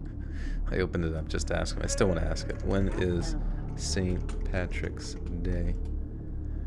Let's see. St. Patrick's Day is celebrated annually on March 17th. Perfect. Just verifying. David De La Rosa with 02 says, Joel, do you go cruising with Mr. Pradeep? I wish, yeah, have him he'll be in my side cart. I would get one of those motorcycles with a side cart. Pradeep could have like a helmet, some goggles, and a little fucking little scarf flapping in the wind. Do you narrate for ACX? No. I mean, I know that ACX is like for self-published people on Audible or whatever, and Amazon. But I just never really had to because all my time and focus was in YouTube. But that's always an option should, YouTube suddenly not be a good option. I can't imagine that it wouldn't, but ACX is always there. And for people that are like up and coming, that essentially aren't like haven't found a footing on YouTube or various other maybe podcasts or whatever, but ACX is a cool thing to definitely check out. ACX is very strict as far as like stories they have on there, or strict as far as like what they expect from the narrators and that kind of thing. If YouTube decided not to pay its creators anymore, what would you do instead? Well, I can't imagine that they wouldn't pay their creators because that's kind of how they keep the audience, but I don't know. I mean, thankfully I have like the podcast to generate revenue there with advertising, but if YouTube ever kicks you off, Joel, I will sort it out. Just have faith. I appreciate it. Thank you. Jesus Cristo, crucificado.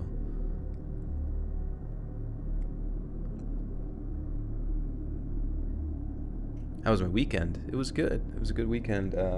Spent it with friends. I went to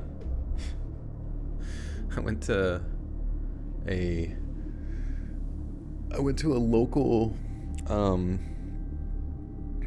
was it like a state park or something like that, but we just went and walked around in there, and I saw, it was so weird, we were on this like trail, and like it was kind of funny, it reminded me of like that Slender Man game, but we saw like random pages from like a book that were like laid on the ground that looked like they were burnt, and I was like, oh, what's this? And I figured it was just I just figured it was gonna be like some weird religious text or something. I thought it was gonna be like the Bible or some random thing that, I don't know, just people, or something somebody had started a fire and burnt with. But then I looked at it and it was like, I'm like reading it and it's fucking Harry Potter. I see like Hagrid mentioned there, like something like, what the fuck? Just like random pieces of, and they were like scattered in like various areas. I felt like I was on like a little quest to like find all of them, but it was just like random bits of like burnt Harry Potter book like scattered about. It was so random.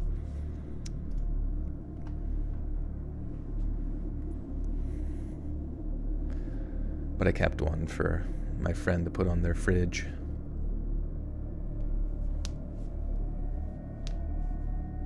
The Bible's a weird religious text. Uh-oh, Jesus is gonna get me. Well, what I meant by weird in that sense was like I figured somebody was doing like some strange, I don't know, just some strange ritual. You know what I mean? Like you just like kind of saw it, you saw the burnt, and it just like had that like aesthetic of just like doing a bit of an occult practice of sorts out in the park. You know, typical stuff. Pizza's here. You explored an abandoned office complex today. That's cool. How was that? Could always start an OnlyFans if YouTube fails through. That's true. I don't know. I guess, I don't know. I don't know how I would, like, feel.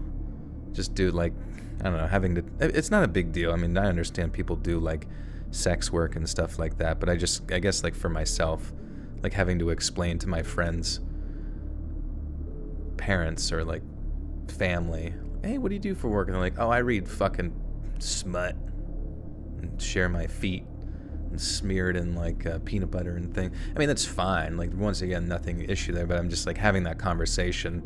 I feel like it's like hard enough to gain people's trust in general. But you just imagine like, I don't know, going to church and like, what you been up to? And they're like, oh, I'm just reading porn all day. It's great.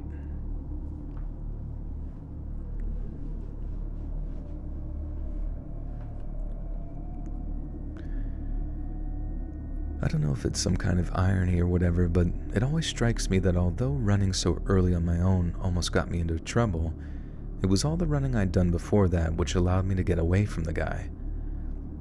You think there might have been a moment of celebration or something, because there was definitely a point where I knew that he wasn't following me anymore.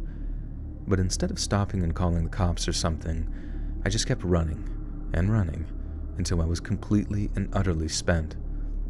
When I stopped, my legs felt like jelly, and I basically just collapsed onto a patch of grass. Whoops, fuck. Oh shit, Pradeep is here, baby. It's so funny when he comes down, like, he just makes like a beeline, slow, you know it's coming, but just like slowly trotting up to my leg to rub his face into it. What are you doing?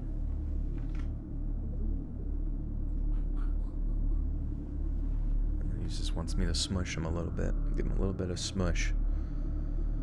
Several squatter pallets. Oh, okay. Like they were sleeping there.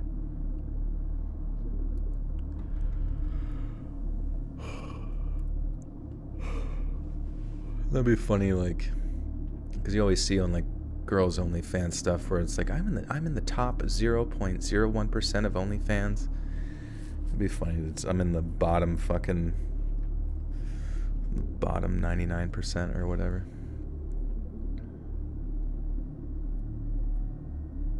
Last time before you left, I said you remind me of Joel from The Last of Us. Do I remind you of Joel when he gets killed by a golf club? Is that why I remind you of him?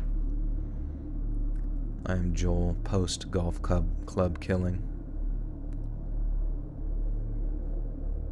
Found old patient records in an old tuberculosis hospital once. Creepy. I feel like I read like a story about that recently. I ruined it for you? Oh, I'm sorry, Sam. Wait, what? That game's been out for a while. That can't even be... I feel like after a year or more, that can't even be considered a spoiler at that point. It's not like the TV show, though. The TV show's separate.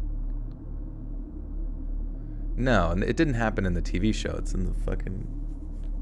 Alright, never mind. We're moving on. When I stopped, my legs felt like jelly, and I basically just collapsed onto a patch of grass, panting heavily and totally in shock. I felt like puking, but I held it down, and then out of nowhere, I saw another jogger running up to the track towards me. I'd run into the park, if that makes sense. I'd run into the park, if that makes sense, so I was no longer exposed to the road the guy was driving on, but I still didn't feel safe. I still thought the guy's truck was just going to appear out of nowhere, even though that was probably impossible. I think I was still in shock when I told my fellow jogger what had happened, and she immediately began to call 911. Then, in between talking to the operator, she said to me, "You're safe now, sweetie." And I just started welling up. And then before I knew it, I was crying in the woman's arms as she talked to 911. And I'd never been chased like that. Not by anyone who really thought.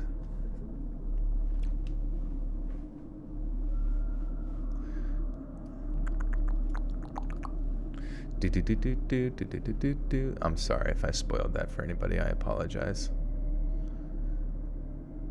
I'm sure that the show won't go in that direction at all.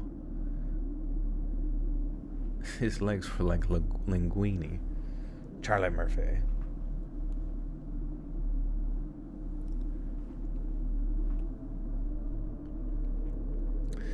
You know, Joel, my brother is in federal prison and has written a bunch of goofy horror-esque novels while he's been in there. If you think there's an audience for that stuff, let me know. Horror-esque novels. Oh, okay, yeah. I mean, I don't know where I would be able to fit it into my content, but, I definitely think if you're trying to do narrations and stuff, you should go for it. Or if maybe he can do that in prison. D. Shore, has it really been 3 weeks? I feel like time fucking flies. You love the feeling of diarrhea, you hate the surprise.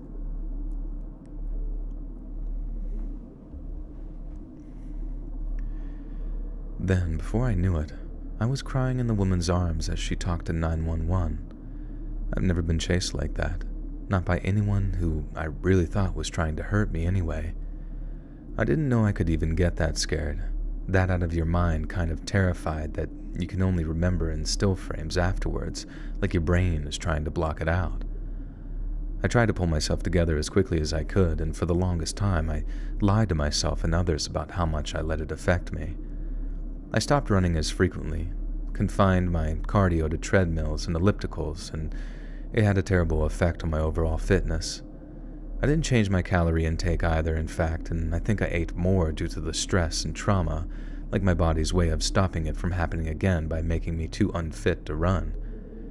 Facing the fact that I was hurting became a... Facing the fact that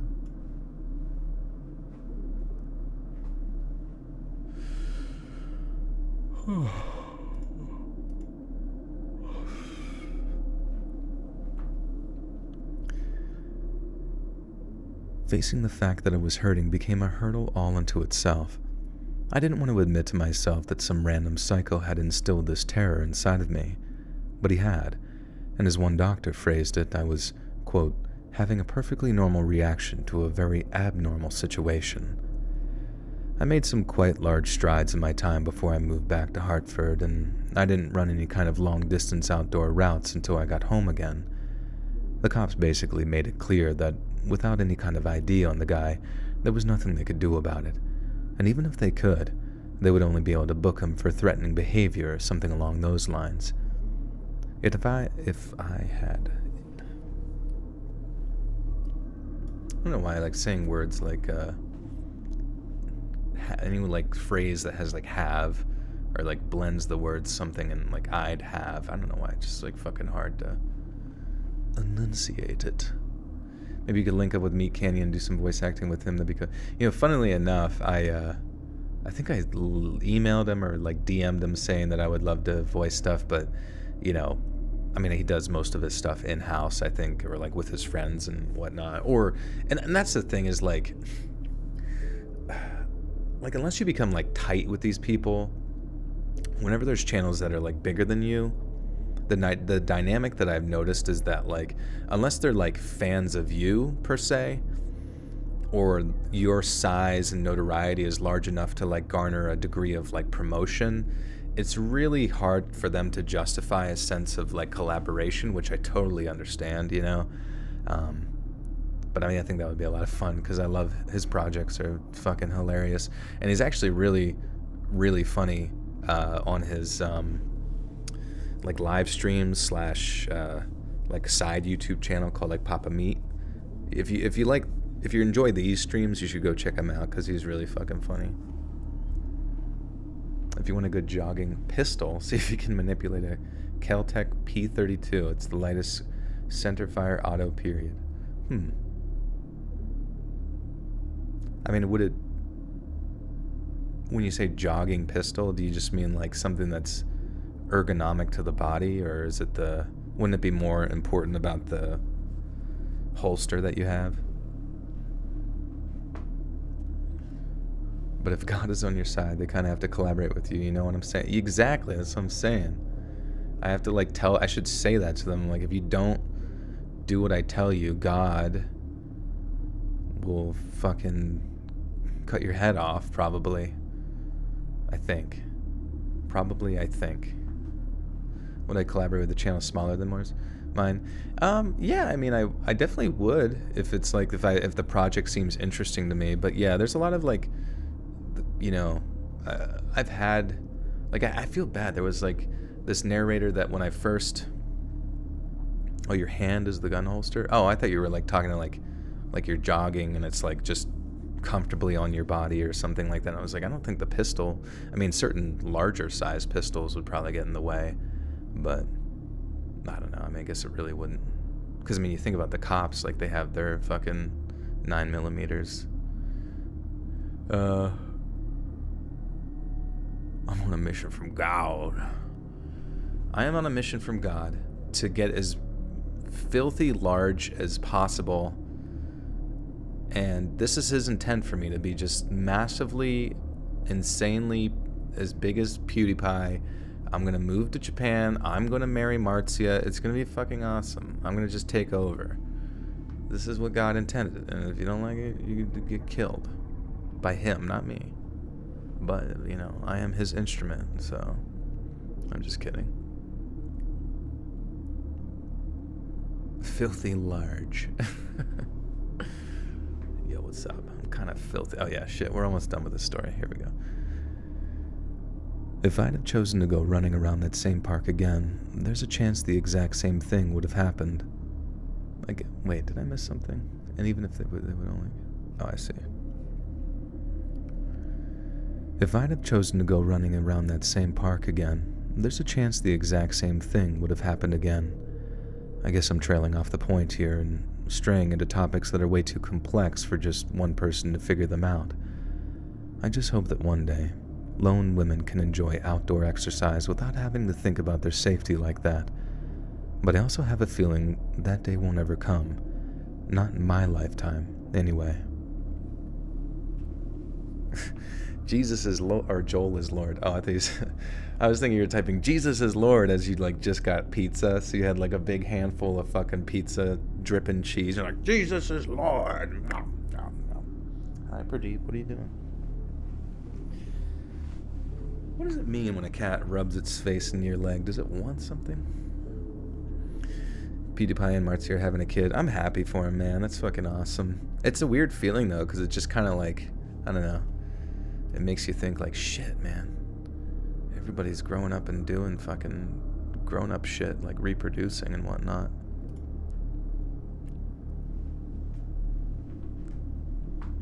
Just aim for Mr. Beast. We have to go hang out with Jimmy and play board games and watch anime.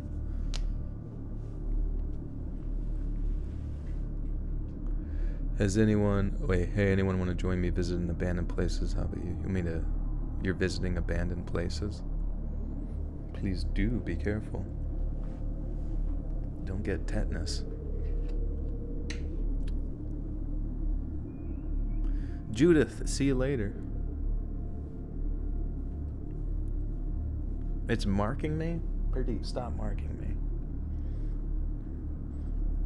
It's marking me for death. He's making sure all the other cats in town know that he's the big pussy around here.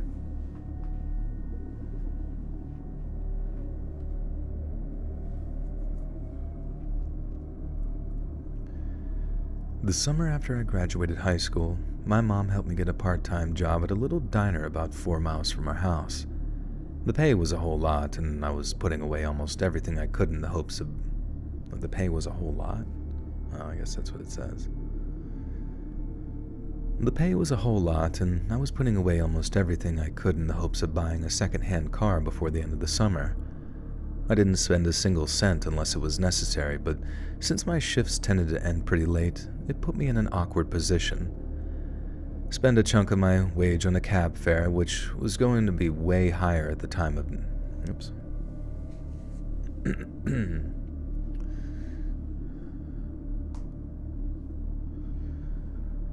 Spend a chunk of wages on cab fare, which was going to be way higher at that time of night, or I could jog home.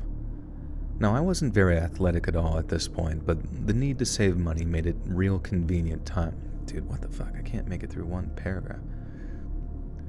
Now, I wasn't very athletic at this point, but the need to save money made it a real convenient time to start. So I pulled out some old sports gear, brought them to work with me, then started running home 2 or 3 times a week. It really sucked at first, and a few times in the early days I threw in the towel and took a cab home. But after a while, as it got easier, I started getting a buzz of how much more stamina I was getting.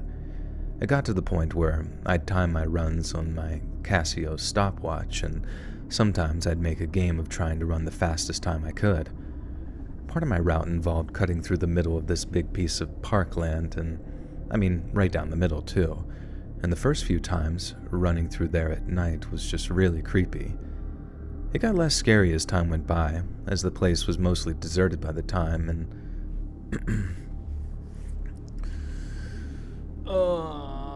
I want to take a break and just fucking eat a big pile of goo.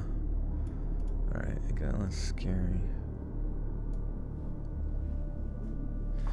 Going, we have lost interest in this lame story. Next, please. We haven't even started yet. Unless you're behind. Have I heard of possessed items? Yeah, I think there was like a painting that used to like make people like make brown in their pants. You bought one on eBay? Oh my god, what'd you get? A spooky a cursed Legend of Zelda cartridge. Majora's Mask. Dive into a pool of marshmallow peeps. Dude, I'd probably suffocate. I guess I'd have to eat my way out. Peeps are kind of gross, though, to be honest. Like, I've tried to eat Peeps growing up, but you eat like 3 and like some chemical reaction happens in your stomach where like it expands to like 9 times its size. And you just explode into like guts and gore. It's tough, man.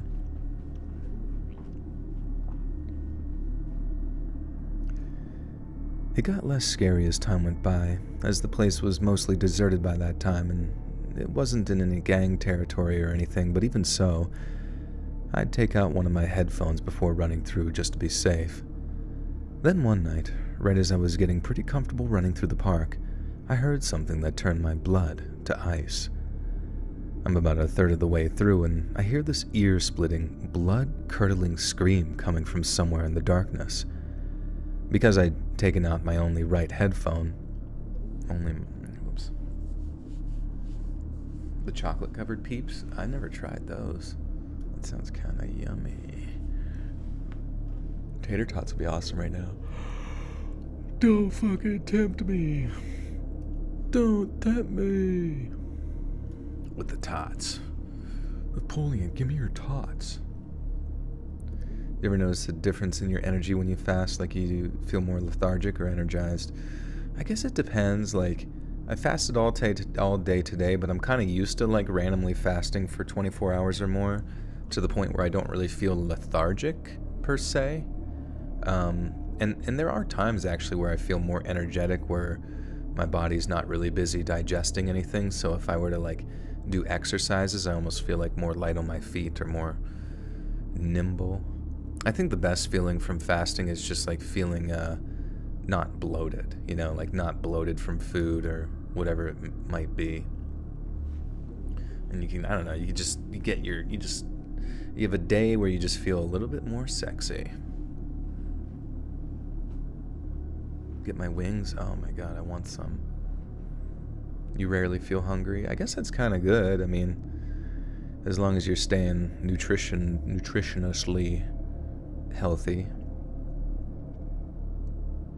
Sometimes your body wants a break from the constant intake. I mean, it makes sense. Sometimes there's this weird type of pressure from like lifting weights all the time where I'm like, I gotta have calories. I need them or my body won't, build muscle. Even though from what I've heard, like fasting actually is very muscle sparing, where the majority of the time it's not gonna like dig into your muscle stores really at all, at least for the first day or so. Do you keep wine or drink at home? No, I don't really like to drink anyways, so that could be kind of a bad thing for me. Like it's hard enough to like maintain a decent diet, let alone like being tempted by the insipidous nature of fucking alcohol. I just don't like it, man. Even though I will drink it socially here and there. Oh, I thought you meant Badlands Chugs was dead? He better not be, dude. I actually have trolled people and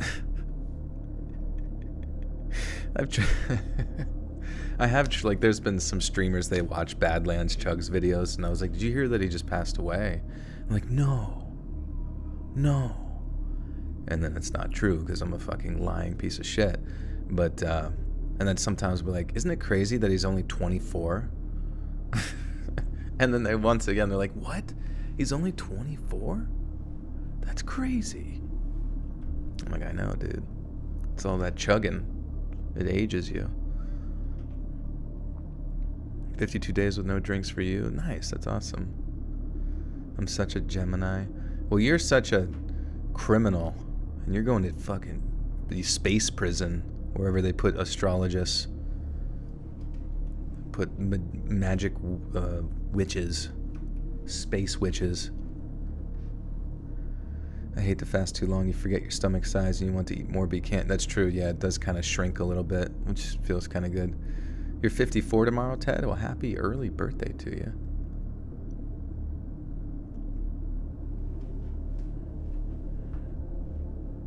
Okay, Fiona Apple. I don't even know what that means. But it sounds very rude and very astrological. Something that if the Galactic Federation were to meet, you would be forever imprisoned. 53 seconds without a drink. Must refill.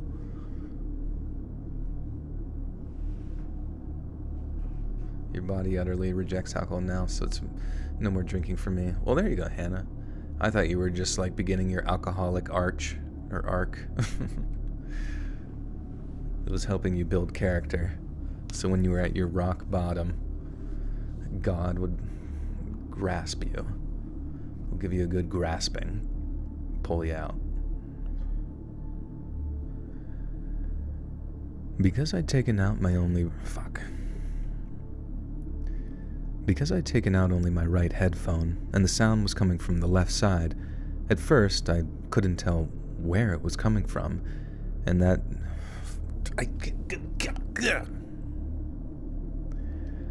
Because I'd taken out my... Dude, I don't know why the fuck. Why in the motherfuck? I can't read the sentence. It's just like oddly shapen. Because I'd taken out only my right headphone and the sound was coming from my left side, at first I couldn't tell where it was coming from, and that made it all the more frightening.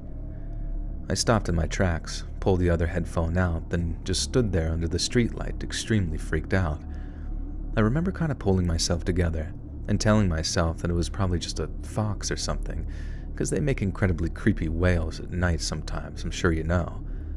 But then right as I start to think about starting up jogging again, I hear the same scream, only this time I can pinpoint where it's coming from. Now if I'm honest, my gut feeling was telling me to just keep running, because whatever the reason that scream was, it had to be real or bad. Wait, oops.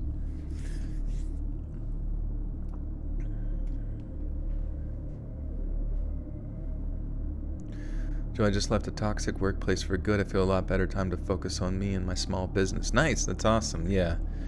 That's freedom right there. And, it might not be easy, You being an entrepreneur, but you're gonna feel better, you know what I mean? And like I said earlier, that sense of hunger is gonna motivate you to keep finding different avenues to find success so you can get back to that sense of comfort, you know? So congratulations, fuck that place. Life is just, I don't know. Life is short, and there's a lot of things that I feel like I need to do. But life is just not worth sitting around. I mean, certain jobs are good, and they're secure, and you need them for different things. But if you just find yourself in a constant state of agony, life is just, it's not like there's that old sort of like culture where like I worked in the factory for 56,000 years and then I finally retired when I was over 90 millennia old because I'm a fucking dune worm or something. I don't know where I was going with that, but you get the idea. Like, it's just, you don't retire till you get black lung, and even then you come in on weekends and fucking teach classes or something stupid. It's just like, fuck you, fuck the factory. The factory sucks. That factory sucks. I get it, but everybody's gonna be replaced by robots anyways at that factory. So just work in the mines. Everybody work in the fucking mines. That's where the real opportunities are. I'm down in a mine right now. I'm deep, deep, deep under the fucking earth, breathing in soot. That's how you know you're a real man. Whenever you have cancer, that's how you know you fought for your family real hard, is when you fucking got terminally sick for them. And then when they say, why the hell did you do that? I didn't really care that much. And they're like, what? My dad and my grandpa told me to do it. I was trying to impress my fucking retrospective father. I don't know. I hate that. I hate that like sense of like gotta be tough for dad because he said something to me when I was fucking 4. So I decided to just work myself to death to impress him, even though he does not give a shit. And he's like, whenever I say I did that, he's like, what the hell, are you an idiot?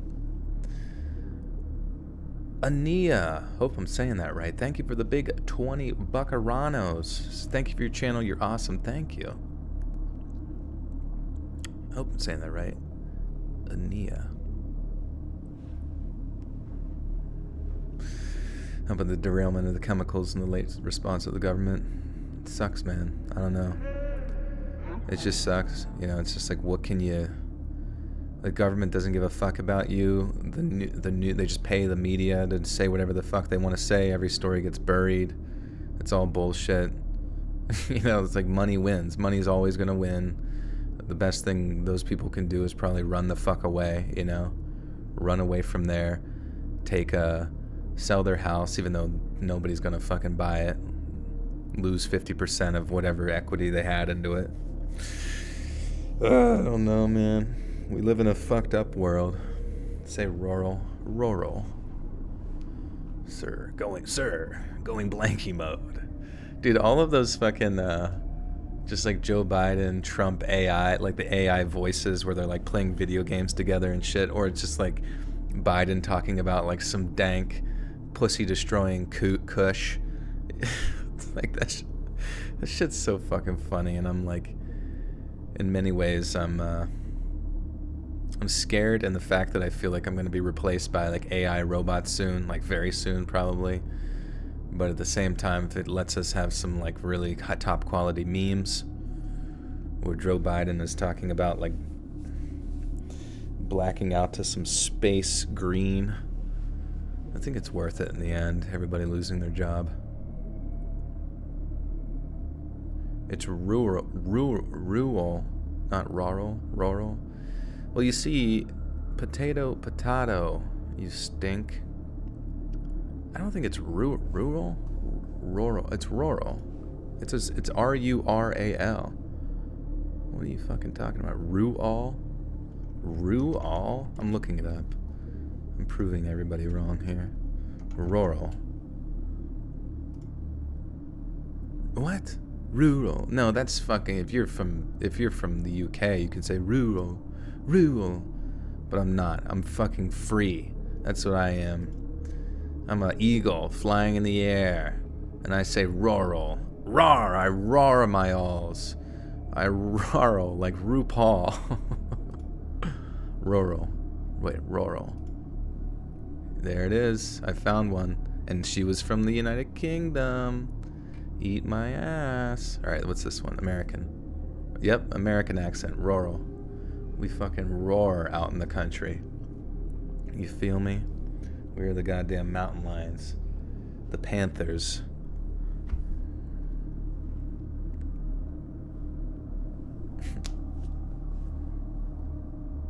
How do you say February?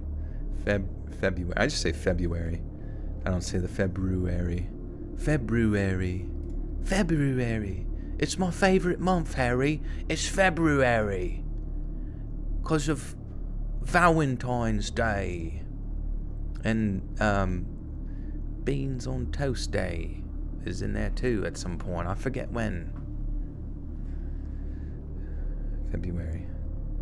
February. Whatever. We all talk like we have a weird speech impediment. It's fucking fine.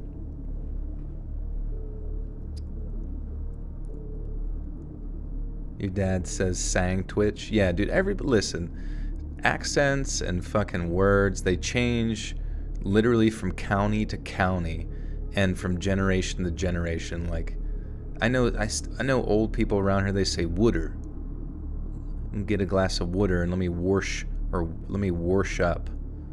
Like how many old people do you know that says wash? There's like they add an R in there out of nowhere. It's like it's literally WASH.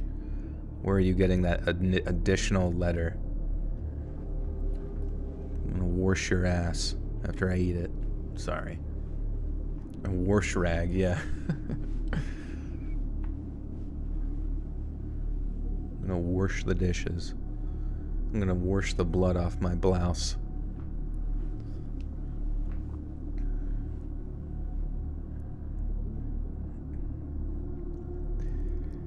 If I'm honest, my gut feeling was telling me to just keep running. Because whatever the reason that scream was, it had to be really bad. But at the same time, I knew it was pretty much down to me to do something about it. It really did feel like fate had singled me out to be like, are you a piece of crap, or are you not a piece of crap? And as scared as I was, I chose not to be a piece of crap. I walked off the lit path into the dark, straining my eyes to see where I was going at first. Being under the streetlights had totally ruined any natural night vision that I'd had, so when the next big scream came, it was so close that I swear that I almost peed my pants. But by that point, I could actually hear that the scream was coming from someone really young, and before long, I spotted a kid just sitting under a tree, completely in the dark, just like breathlessly crying before wailing every so often. If I had to guess, I'd say that they were maybe 9 or 10 years old, definitely still around elementary school age for sure. I was actually worried about scaring the kid, but he barely reacted at all when I finally asked him where his mom and dad were. He just looked at me, still in tears, and made some gestures that I couldn't figure out. All I could do was just try my best to calm him down and hope that he wasn't seriously hurt in some way. If he was, he sure as heck wasn't telling me about it, and again, I didn't want to have blood on my hands because I didn't get the kid help in time or something. I kept trying to check him for blood and was relieved when I couldn't see anything, but didn't he...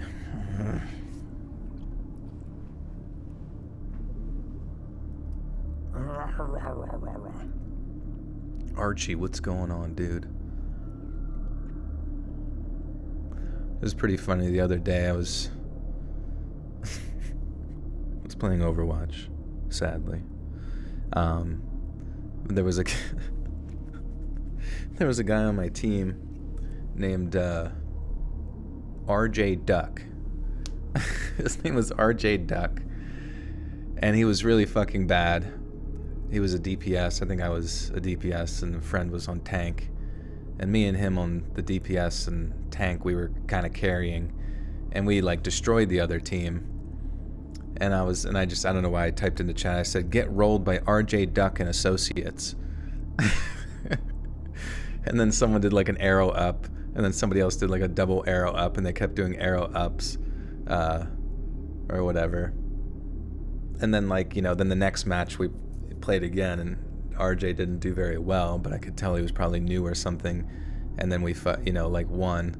And then he typed into chat, he said, "Get rolled by RJ Duck and Associates." I don't know, I just think it'd be really funny, for the rest of his gaming career with that account of RJ Duck, he just says that when he wins, "Get rolled by RJ Duck and Associates."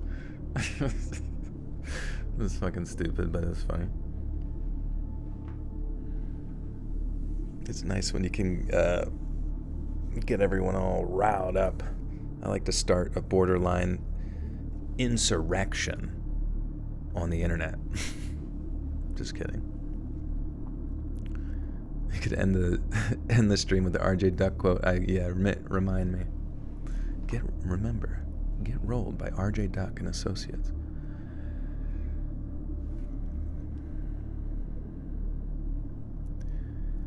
I kept trying to check him for blood and was relieved when I couldn't see anything, but that didn't mean that he didn't have a burst appendix or something.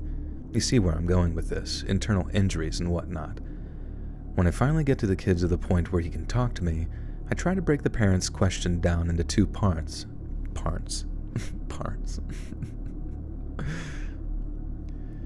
When I finally get the kid to the point where he can talk to me, I try to break the parents' question down into two parts, seeing if the words mom or dad elicit a better response than just parents. I ask him super slowly, "Where is your dad?" The kid just shrugs and says, "I don't know where my dad is."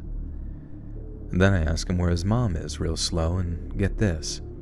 He says, before totally breaking down into tears again, "I don't have a mom anymore."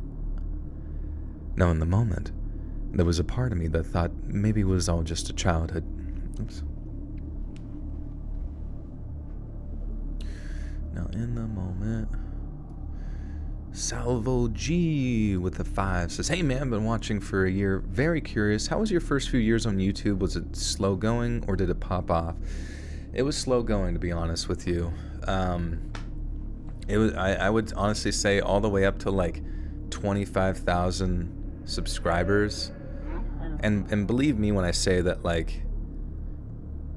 the success of individual channels varies greatly. You could have 25,000 subscribers, but you could get, consistently 100,000 views on a video because your content is just so wildly marketable to other people and new subscribers. So those types of channels, have the opportunity to really pop off, and see massive growth. But, for me, it was I remember wanting to stop at 25,000 subscribers. I just remember having that feeling that I didn't feel like it was going to work out. I feel like I really wasn't getting a lot of views. I didn't really the one thing that I wish I would have figured out early with YouTube when I started my channel is just how important being a niche, being a niche creator is. You know what I mean? Right now, as you can tell, most of my content is titled 10 true scary stories or whatever. Yeah. 10 true scary stories from your butthole. You know what I mean? That's going to be most of my titles. And that specific style is geared towards current existing subscribers. It's a little bit marketable to new people, and hence why I get new subscribers and that kind of thing. But the one stupid mistake that I made early on was kind of just fluctuating with where the direction of my content was going. You know what I mean? I had science fiction stuff, I had creepypastas. At some point I was doing let's plays, which was the dumbest thing I could have possibly done, because it's such a huge deviation from what people wanted that I feel it really hurt my algorithmic reach to for future videos. Because in my head I thought, oh, I'm doing pretty well on these videos, maybe I can start doing let's plays and transition to that. That was not the case. No one wants to see my fucking let's plays whenever they jerk off to my scary stories. It just doesn't make any sense. But I don't know. I would say, like, if you're going to start a YouTube channel, like, try to just figure out what your niche is going to be. Like, obviously, even if you look at Mr. Beast, you can see that he slowly grew into what he was, like, figuring out what he was going to be. And that's a tough channel to emulate. I would never start there, and you kind of have to start small, but just kind of figuring out what you want to be. And then, yeah, no worries. Yeah, you'll figure it out, but definitely doing some market research, of what kind of channel you want to be, what kind of, like, variation you want to add in there. It seems like a lot of channels, I don't know, it's difficult, because it seems like a lot of channels that start to pop off, I notice, are like the ones that do, like, video essays about different things, and their video titles tend to be stuff like, these seven things will completely change your approach to motivation. I know that's just a random title I was thinking of, but you know what I mean? Like, they're kind of like, you need to almost, like, find stuff that, like, meets the expectations of your current subscribers, but is also, like, broad enough that, like, it can be appealing to a new random person to click on. If I had to ever do, like, it over again, I really don't know what I would fucking do or how I would do it, especially if I was doing, like, if I did a video game channel, like Let's Plays, like, I have no fucking clue how, like, Let's Play channels, like, pop off now in the, modern era. I don't even know if they do. I think maybe, and I don't even know how you pop off in the streaming space either. It's Lynn, I'm sorry, I was talking about that for a while, but thank you for the 2. Dr. Pradeep needs to work his magic on me. Are you sick? Uh-oh. What the heck happened? But thank you for the 2. I hope you feel better. And Pradeep walked up the steps, so he's probably heading to your house right now. Get ready. Get models for your thumbnails show. Yeah. I'll have to tell Robin to put more tits in them in the future, with a big red circle around each boob. You will never eat burritos the same way again after watching this. I mean, it's literally, like, weird. Like, the scary thing is that YouTube, like, their newsletter will fucking say, what's the guy's name, the liaison guy, like, he'll give, like, tidbits and stuff on stuff, and, like, people like that will literally suggest, titling your videos like the most clickbaity shit ever. And it's understandable, because, but it's just sad to think that, like, whenever I do podcasts and I release a podcast, I feel like I always get, like, a consistent amount of views. It's always the same thing every time. Like, people actually get notified when the podcast comes out. The amount of views that you get in 24 hours is, like, it's pretty much the same each time, depending on your growth. But, like, with YouTube, sometimes I'm thankful that a lot of my content is very specifically niche, so that I can, like, rely that a new video is going to do as equally well as a certain amount, you know what I mean? Whereas some channels, I just feel like, I don't know, they fucking could release a video and it would just do dog shit. Like, there's nothing that I feel worse when I see a channel that has, like, 1 million subscribers and it's just getting, like, the most abysmal views per video ever and per month, because in your head, you're just like, they're done. Like, they're not necessarily done, like, they're probably still making a living, but it's just sad that it's not what it could be, I guess. Tits and consistency, exactly. The best advice anyone could ever give.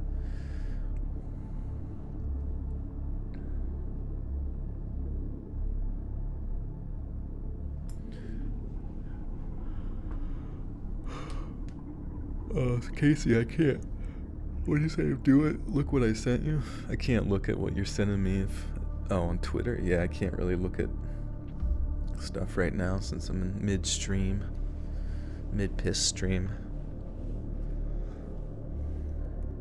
It's the balls and the consistency, yeah. It's the texture. Consistency and texture. No, in the moment, there was a part of me that thought maybe it was all just some childhood antics. The kid and the mom had a fight, the kid declared that he was running away, like a lot of kids do at some point, and then he gotten lost and scared in a dark, creepy park. I started telling him, "Sure you do, buddy. We just need to get you back home so we can sort this whole thing out." He starts shaking his head like, no, then breaks into tears again. so I have to work at calming him down all over again. And finally, I get him to a state where I can get him to a state. Ever pissed in a sink? I have, yeah, I've definitely pissed in a sink at some point. Not recently, but yeah. Also, it's so stupid, and like, because it was cold, well, I guess it makes some sense. Maybe they shut down the pipes during the winter. Well, I was just thinking, like, the fucking restrooms at the state park were, like, closed. And I'm like, bro, I don't want to do heroin in here. I just want to fucking take a whiz.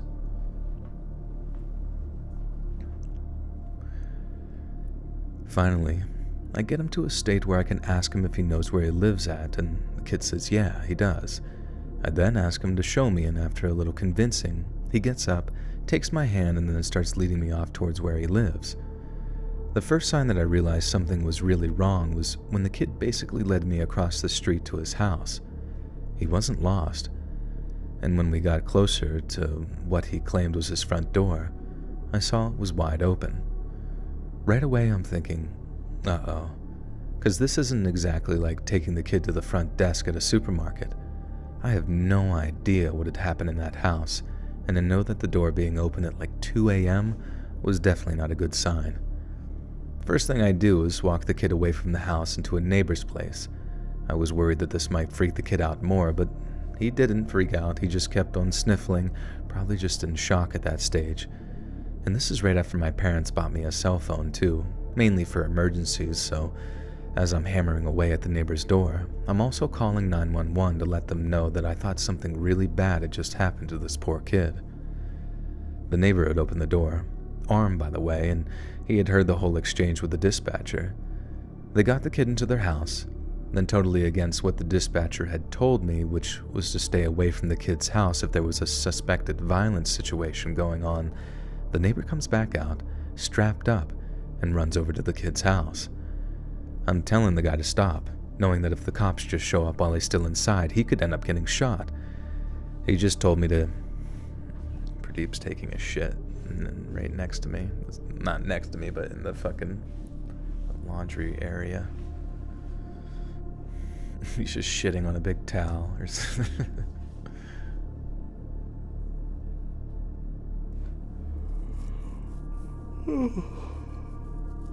I take it you've never been to a raging house party filled with hundreds of girls at all had to pee at the same time, and let me tell you,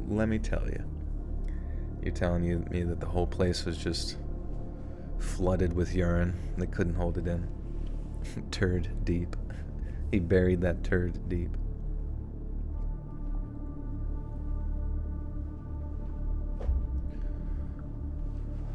Dropping a log without breaking eye contact. Yeah, he's pretty good. He's just like talking. He's like, I'm feeling romantical.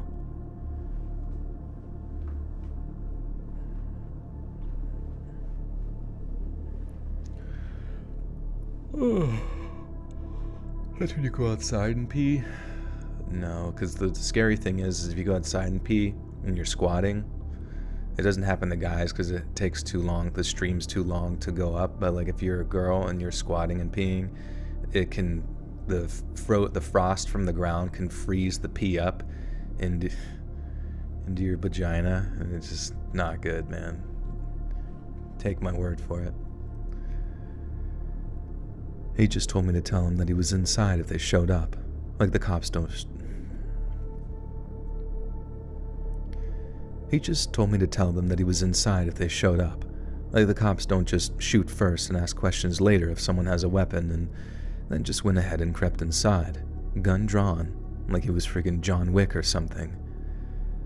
I don't know if I was expecting to hear shots or screams or whatever, but like a minute later, the guy came out again, eyes all wide, saying, "We got 2 bodies in there," and making comments about how bad it was inside.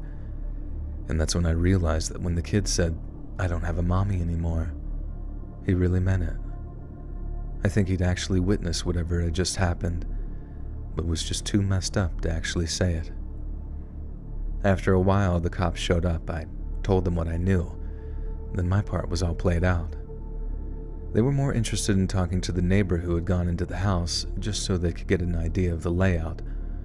All they did with me was take my name, address, and phone number just in case they needed to talk to me, as I guess they had what they needed. Oops.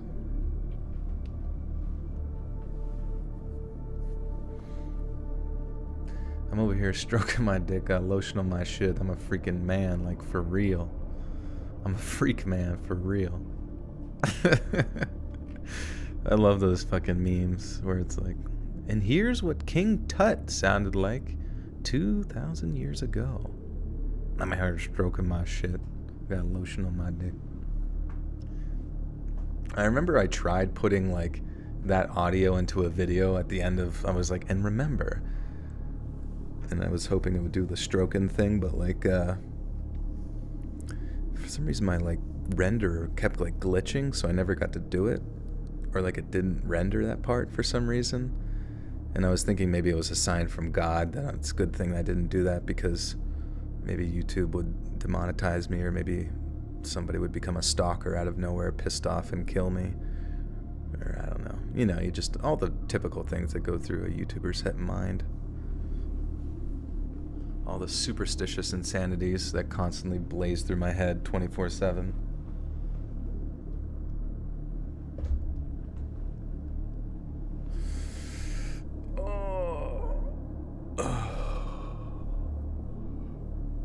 Listen, Sink, your piss is gonna freeze. Just heed my advice. Just trust me on this one time. Yeah, and there's a hidden fourth hole you guys don't know about. So it's where it keeps the squirt. They were more interested in talking to the neighbor who had gone into the house, just so they could get an idea of the layout. All they did with me was take my name, address, and phone number, just in case they needed to talk to me, as I guess they had what they needed right in front of them. I finished my journey back home, half running, half walking, in a state of shock. That when I got home, I was completely exhausted, but I couldn't manage to drift off until almost dawn. The adrenaline was bad enough, but when it was...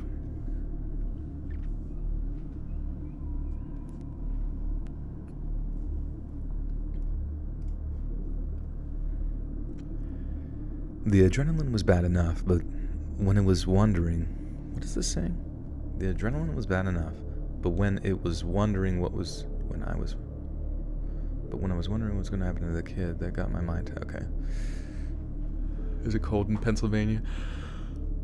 I've had the boy want me ear... Wait, what? Oh yeah, it's fucking freezing here. It's actually cold where I'm standing right now. It sucks. But it's so weird. It's like, you know, it's the typical transition from fucking winter to spring, where you get those random like warm fronts that come in, or like different pressure fronts that give you like that 60 to 70 degree day, and then all of a sudden it'll drop back down into the fucking 30s. Sucks dong, dude. It's not fun. Michigan is depressing. Yeah, Michigan doesn't seem great, but Pennsylvania's like, I would say if Michigan is like a 4 out of 10, Pennsylvania is like a 5. It's not that much better.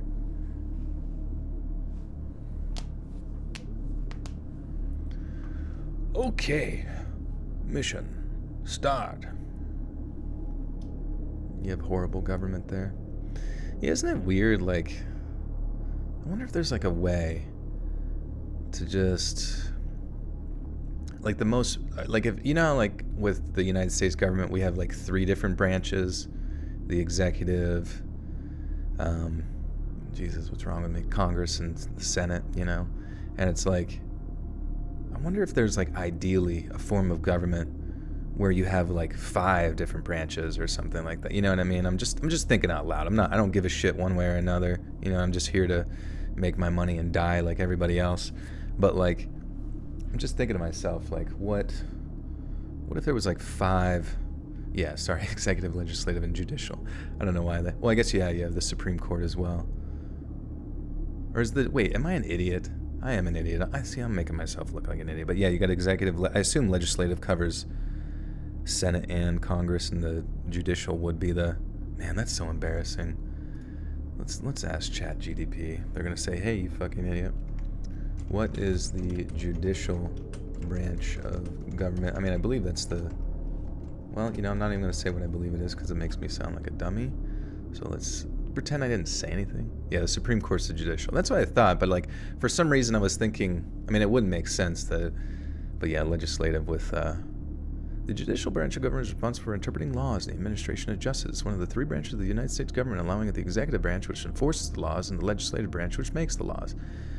Yeah, I guess we would have to make like a new one, a new branch of government, called the Federal Reserve. No, I'm just kidding. Maybe like the one that's in charge of like making sure that Chuck E. Cheese's never get renovated and they always have like some type of like MRSA hazard. Did I like high school? I wouldn't say that I liked high school, but like looking back on it, I remember like I met I still have some of my best friends in my life from like high school, even though I met a lot of other friends over time, obviously, but there's something about like just being an adolescent idiot, you know what I mean, at that time.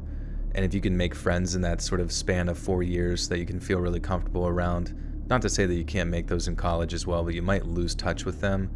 There's something about just like having that like level of comfort with other people and just knowing that you have that history with them as well, because a lot of like relationships with humans seems to be just like being present in their life, just being present in their life over a long course of time, you know what I mean, where you just like feel, because I've noticed that with like, I'm pretty comfortable with people, like I can get a good gauge of people and like feel comfortable with them and feel happy to see them and be like nice to them and shit. But I noticed that they're not really a lot of people aren't very reciprocative of that, you know, like they don't give that energy back unless I'm around them, like at least a bare minimum of like fucking 6 months or something before they start to like warm up to you, you know what I mean? New branch is the cooperations. Although you meant corporations, yeah, but I don't know why, that just sounded really funny, like the cooperations. All right, I got a new branch of government. It's called the cooperations. We gonna figure it out. So you college was better than high school? No, I totally agree. There was a lot more freedom in college. I had a lot more fun in college. Like, you know, you're an adult. You eventually become legal to like drink, but I mean, you can go do all the fun shit. I know college was way better, but I just, as far as like my like foundational friends that I've stuck with for the longest period of time, I just met like a really good group of guys when I was in high school that I've just like basically maintained those friendships, or they've been my closest ones. But you know, yeah, college isn't like necessary, because you can still have a good time without like, because you know, in some ways a lot of your friends might just end up working at that bar anyways after college, so it's like they're just accruing debt for no reason. So in many ways, while you're like 18 to 22, you might as well just fucking, if you know you're not really planning on doing a whole lot besides working at an area, you could just be making straight profit, well, aside from typical taxes and expenditures and stuff. But RJ Duck Incorporated, yeah, you just work in factories. I mean, it's fine, but hopefully you can, you know, if you want to try something else, definitely, you know, life is too short. You're just here for the mines. I had some good friends in college, but it was just, I don't know, maybe it was just where I went. It was just a different culture there. It was just different. And I found myself like traveling home a lot to be with friends. How many stories tonight left? Well, we gotta finish this one. We're almost done with this one, and then I think we got 3 more after this. 3 more stories. They were, just in case I finished my journey back home. The adrenaline was bad enough, but when I was wondering what was going to happen to that kid, that got my mind just ticking. What? The adrenaline was bad enough, but when I was wondering what was going to happen to the kid, that got my mind ticking. Okay. The adrenaline was bad enough, but when I was wondering what was going to happen to that kid, that got my mind racing over and over. I remember hearing about it on the news later, but it wasn't like I was calling around to all my friends to be like, yo, that was me they were talking about. People found out one way or another, but for a while back then, I just didn't want to think about it. It's been years now, and the kid must be nearing the age when... Wait, what? Oh, okay. I was like, there's no way they don't fucking explain what actually happened. I was like, that'd be nuts.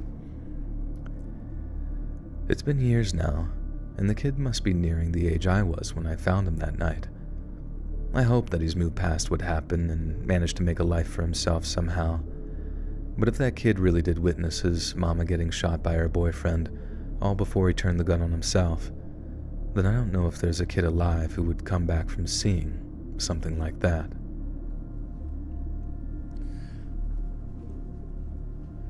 Cashy P, what up? And Annie. Yo, bald-headed granny. Mr. Big Daddy Joel, you're so good. That's not the Marge talking you. You're really, really good. Like, honestly, well, thank you, D-Show. I appreciate that. Homie. All right. Let us spray. It's kind of funny, like my friend, I don't really go to church anymore, but he invited me tonight to he does like an Eastern Orthodox church. And I'm just asking him, like, because I've gone to it before, and I think I've told you guys about it. Like, they've been like so long and so boring that I've like left some of them. But he said he just wanted me to come because he wanted to see how awkward I was, because they were doing this thing called, what the fuck was it?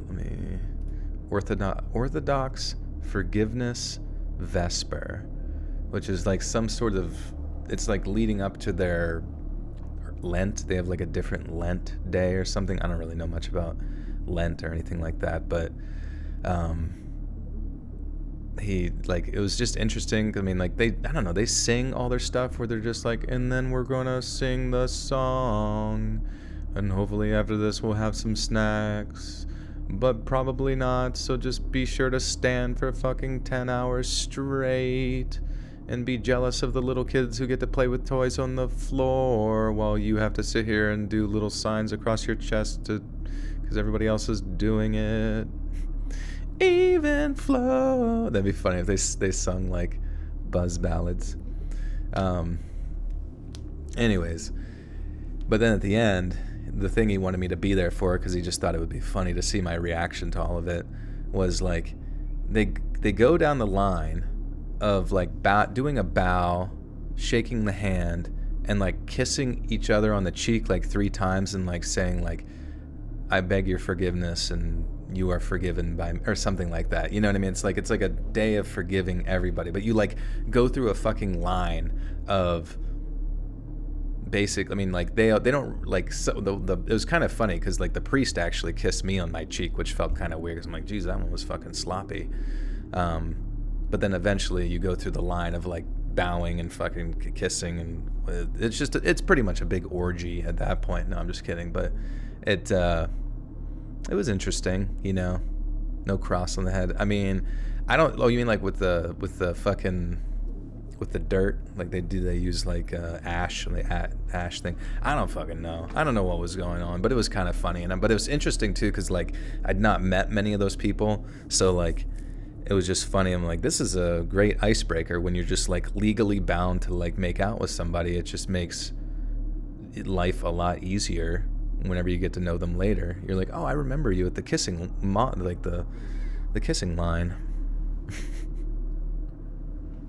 Because it's funny too, because like then you just I don't know, I can't. I feel like it'd be like borderline traumatic for like kids, you know what I mean? Just see like random people and they have to be like, forgive me, and like, not that anybody really, I would say 95% of everyone didn't like kiss. They just kind of like did the motions near your like side of your face or whatever.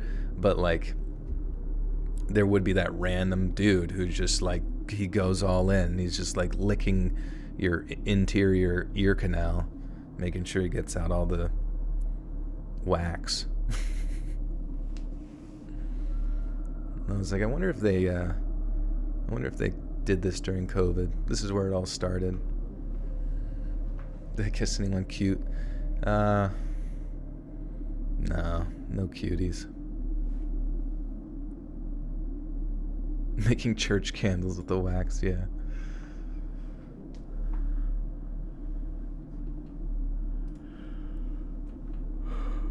Oh. All right. Yeah, everyone has mouth sores. I'm just like, oh no. I'm like pushing away from him. Thanks, you're forgiven. Get the fuck away from me. God, Jesus Christ. Yeah, just like a demon from hell. You're forgiven. Let me get that little.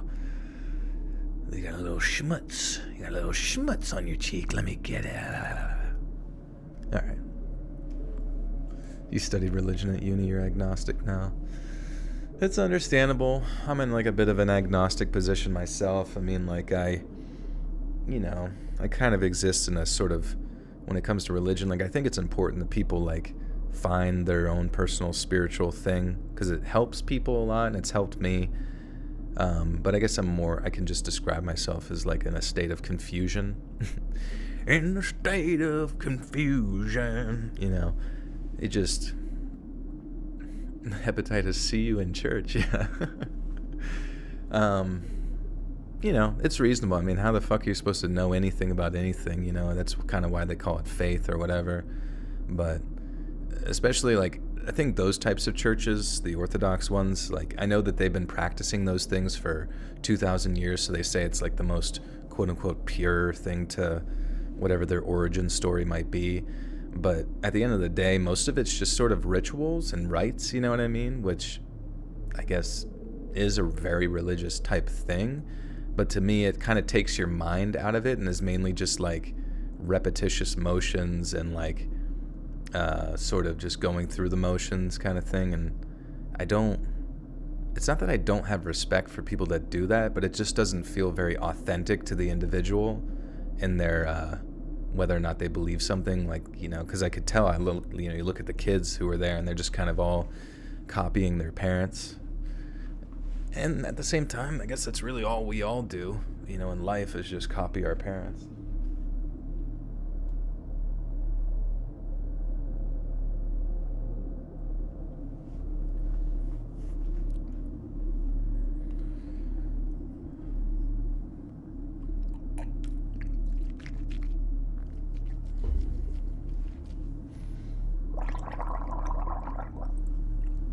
Yeah, dogma is weird. I used to be Roman Catholic. The chanting, the altar, the singing felt like a cult.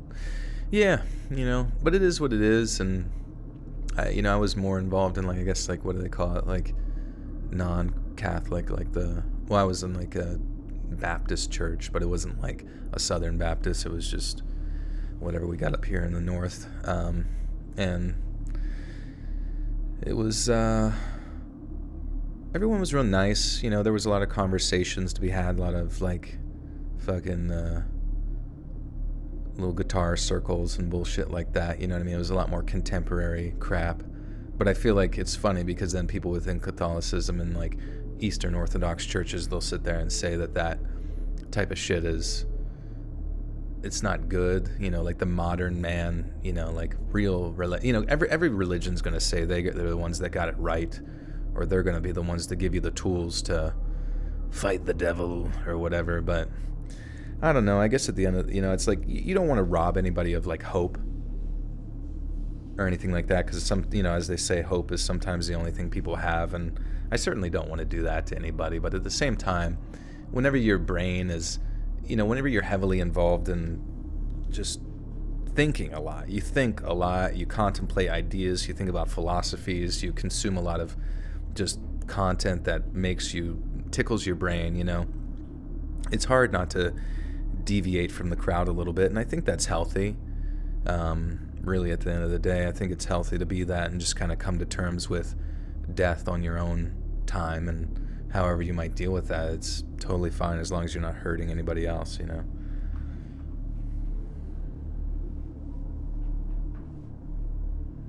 Joel's sermon is still in session. That's the thing, is like it's a I'm like a sermon, but like without any goal. Like, I don't really care if anybody goes and believes, you know, in Islam or Jesus or, you know, Jewish.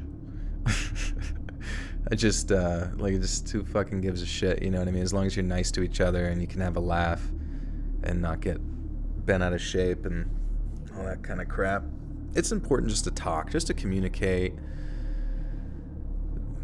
Blah, blah, blah, all that bullshit. Kumbaya, you know the deal. Live, laugh, fart, shit, piss, cum, all that kind of stuff.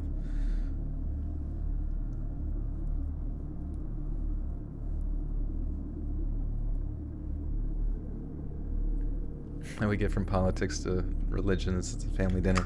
Yeah, people always say, like, never, you know, avoid politics and religion, but I can understand why. But, you know, I've always been a guy that I sort of enjoy those deeper conversations, even though I sometimes find that I am kind of, like, relatively ambiguous with the way that I talk about things, so I apologize for not diving into anything too hyper-specifically. But, you know, it's just hard to have, like, the one thing I've seen the common factor is just, like, human hierarchies. I talk about this a lot, but just, like, human hierarchies to me are just the most fascinating thing. How, like, for some reason, that guy up there is, you know, wearing a funny hat, so they're, you know, so they're in charge of you, and then they can choose what, you know, people under them who work in, like, the security situation, who are, like, the police, you know, of that scenario, or the muscle, you know, they get to enact their will upon you because of a sort of given authority. And I understand that society works better that way, but it's sad sometimes how easily those systems can be corrupted. And I wish that there was, like, some sort of philosophy within power dynamics that could mitigate that abuse of power, you know what I mean? And I'm not really sure exactly how you can do that. And I suppose having sort of, like, multiple branches of government, or really decentralizing as far as you possibly can, just so that there's more and more checks and balances here and there, I feel like that probably is the best way to go about it, you know what I mean? Can I lift more now? Oh, my push-ups. Yeah, I mean, I haven't really been doing push-ups on stream, but I lift weights 5 days a week, and I've been doing, I just recently kind of got away from the gym that I was at since August, and now I'm lifting with my buddy in his fucking garage and shit, and he's got, you know, all the powerlifting stuff plus a ton of, like, this is new news, but me and him are actually opening a gym here where we live. I'll be a part owner of that, so that's exciting. He's going to be kind of, like, running the show for the most part, because it was, like, his idea, but I was, like, sort of the, you know, investor type scenario there. And I don't know, it's something that I've always kind of thought would be sick to do, you know what I mean? So it's the most expensive gym membership of my life. The Joel gym, yeah. Well, thank you, I appreciate it. Yeah, it'll be fun, I think, and it'll be nice to, like, kind of generate a community out of that and just stay swole for life, bruh.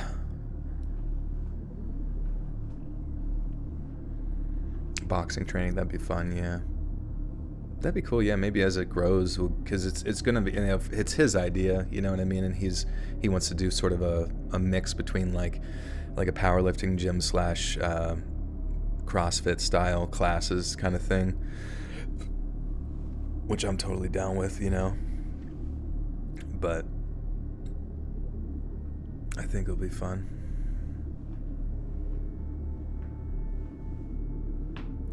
We're moving away in a year because it's so expensive to live here, but before I lived here, I also visited multiple times. Oh, sorry, I didn't know who you were talking to.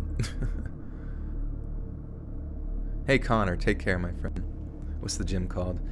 Well, I can't really tell you, just to protect my privacy, but maybe one day, maybe you guys can just go look around for gyms.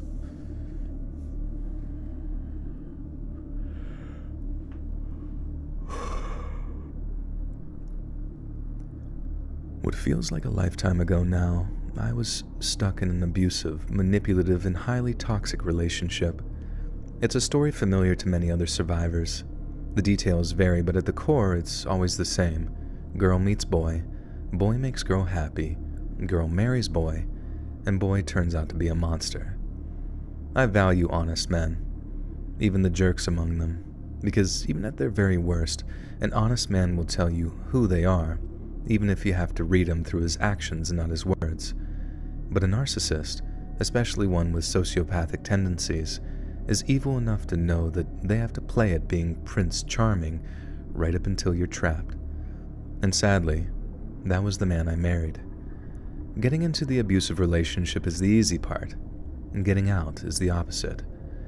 Some women have luck with the police or social services, while others just disappear in the night when their abuser is passed out drunk. Some seek refuge with family or friends, but then there's the women who, for whatever reason, don't have any of that. And again, that was me. I'd rather not go into how I ended up alienating almost all of my family and friends over the years, and how I thought my ex-husband would improve his behavior if we just moved out of the city and into the middle of bloody nowhere. In reality, that was just another bit of psychological sleight of hand. He didn't want to move to his lower...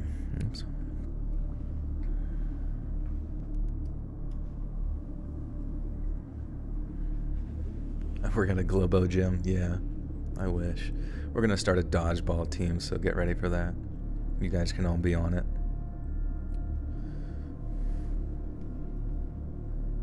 Health is wealth.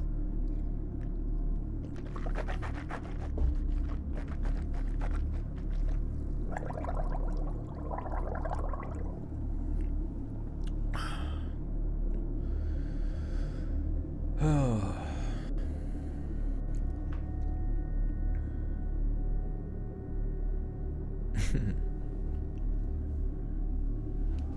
Can you dodge a wrench? What was his, why do you drink your piss? Because it's sterile and I like the taste. He didn't want to move to lower his stress levels. He wanted to move so he could completely socially isolate me. For some victims of abuse, the move to socially isolate them is the final stage before some catastrophic occurrence. By that I mean either her abuser murders her or she kills him in self-defense. 90% of the time, it's the former and she ends up just another statistic, but in my case, I got really lucky. But my good fortune came at someone else's expense, and they paid the ultimate price so that I might live. It's something I've struggled with for years, and please forgive me if I'm not very liberal with details here, but I live in constant fear that my ex will end up tracking me down somehow.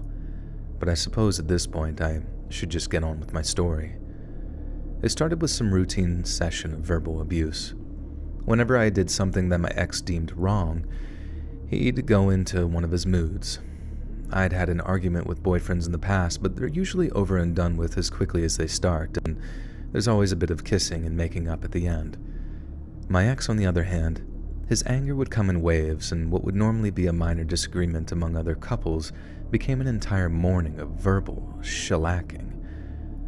But then this one morning, I made the mistake of talking back, and this earned me a bloody lip, and after smashing a few plates and glasses on his way out, my ex announced that he was going to pick up our weekly food shop. These runs took about an hour at the most.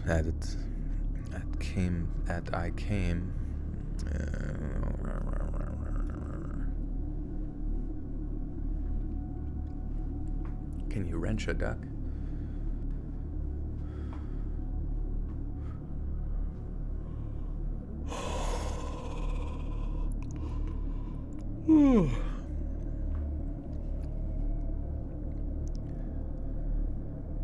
These runs took an hour at the most, as I came to cherish what little time I had to myself. But that afternoon, an hour came and went, and by the time my ex had been gone for 3 hours, I was really starting to worry. Any sort of change in routine or unexpected event usually spelled trouble for me, so as opposed to just enjoying my extended alone time, I felt like a condemned man whose execution loomed at any minute. I remember checking my phone to see if there were any roadworks or traffic jams anywhere in the local area, and That's when I saw it. There was breaking news on the BBC News app saying that there had been some kind of horrible accident. Then when I checked where, it was only a few miles down the road from our house. As I read through the article, which was only short, it said something about a suspected vehicular assault and described how a driver had apparently deliberately rammed in their car. Oops. Hey, Ree! With the tennis has dropped in to say, hey, bye. Thank you, Ree.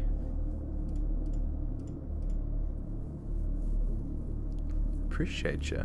Good to see ya. Joel E.L. Not donut fall asleep on me. I need the voice for 20 more minutes while you boil your pasta.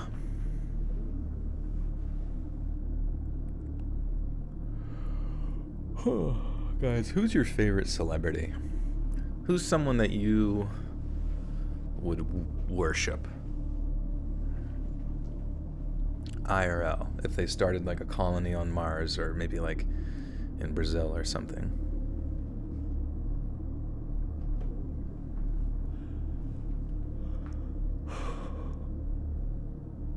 Glenn Howerton?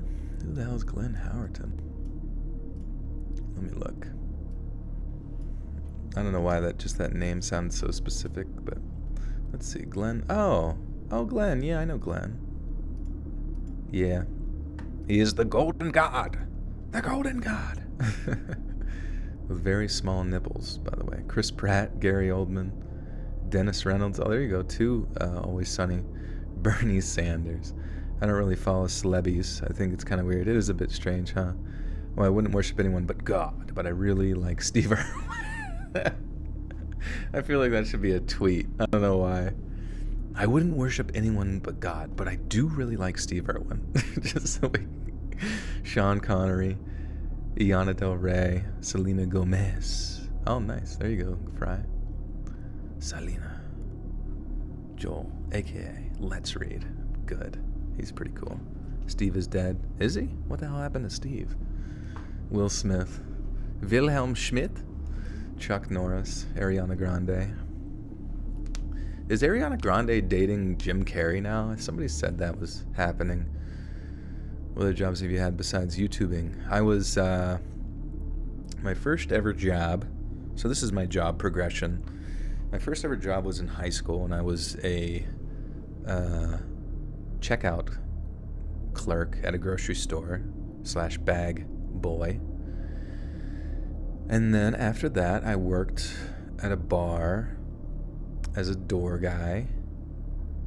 And then then I transferred to a bar within that same sort of family of like bars in the company to a more chill bar. The one was a nightclub that I first started in, then I went to like a more chill one where we actually got better tip outs at the end of the night, even though it was like way more relaxed, which was nice. And then I was a nurse and then a YouTuber.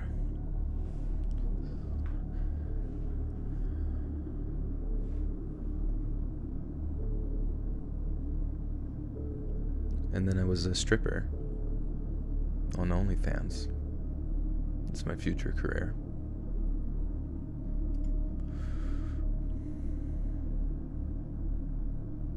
Why'd I pick nursing?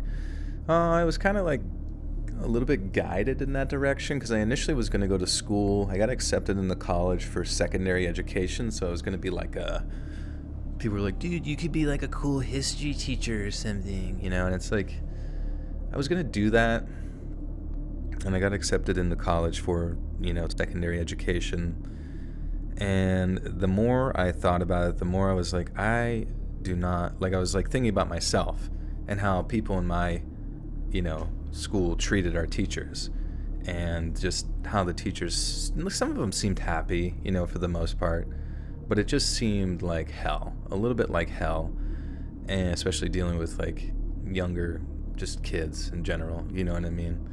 And so I kind of last second applied to a different school for nursing, and my grades are pretty good or whatever, but I think being a male nurse kind of helped me because I was like a minority in that situation. So I got accepted, And yeah, I just kind of went through the motions of it for a while, and school was fucking hard, man. School fucking sucked. Fucking nursing school is not fun, and I almost dropped out like twice, but I didn't. I passed everything, but it was fucking hard. What were the demographics like for nursing? Yeah, I mean, it was like literally 95% women, and then just me. No, it was, yeah, I mean, but that was it. It was just all mainly women and a few guys. Did I use my degree as a stripper? Yeah. I had to go to get my doctorate to be a exotic dancer. You're so scared of kids, I'm scared I'll say something accidentally ruin them. Accidentally ruin them. Did you know that there actually isn't a Pokeball under that bus next to the SS Anne? What? I went for the poon. No, I mean, why I went? No. I guess it was like kind of like a set, like it was my parents kind of influenced the idea that it was a good job, it was a good paying job that you can, just do whatever with, get a job. And it was something you don't really understand coming out of high school, like getting a job is hard, and like even if you get your college degree in something, it doesn't mean that like you just walk out and they just like assign you a job where you're going to work forever. Like you got to go find the need and earn it and that kind of thing. But like with nursing, it's really easy because they're always short staffed for people, so they just need warm bodies. So as long as you get your degree for the most parts, and then from there, after you get experience, you pretty easy to make it to a different floor, somewhere more comfortable, or maybe transition to something. There's just a lot of opportunity. It's kind of like a trade job. It really is, yeah. And yeah, you do burn out for sure. A lot of nurses were on the verge of going insane, and all of them, were, except the OB nurses. All the baby nurses were so happy. Like at least at the hospital that I worked at, like they were so fucking happy. Even when you get off at 7 in the morning, and everyone most likely be exhausted, the OB nurses were just like laughing. They don't have any fucking blood or shit on them at all. They were just like chilling, just having a great day. They got to deliver some babies, go get some moms some fucking ginger ale. It was a great day.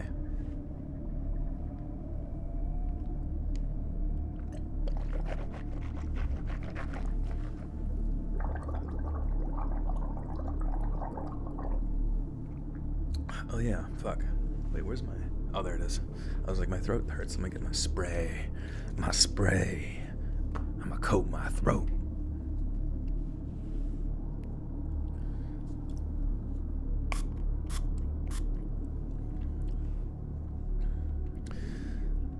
I've already done time at a psych facility. Yeah. Well, now you can be on the other side. Ever had to carry out a dead body? Usually I just put them in my bag before I leave. Just kind of throw them in my fanny pack. I don't think I've ever actually had anybody die on me, though. At least, at a nursing home, it wasn't necessarily like my patient, but I remember somebody died. And then there was a patient that was brought to our floor pretty much specifically to die, which was weird. It was just like they were transferred there. They were on, I don't know, I forget exactly why they were specifically brought there to die, but they were on like not necessarily hospice, but yeah, end of life stuff. And I don't know, they just kind of, I remember, it was like kind of lucky though, because I was literally about to like not make a joke about them specifically, but I'm just, I'm a dark humor kind of guy and I make jokes, and I was like about to say something at the nurse's station that was very inappropriate whenever like the family of the older woman who passed like came in and just, came in, she's like knocked on the, nurse's station. Hi. She's passed, like to say that. But I remember I was like just fucking seconds away from saying like the most raunchy shit ever, but I held off.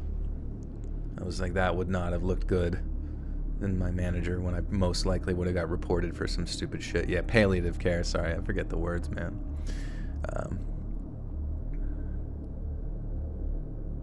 Anyways.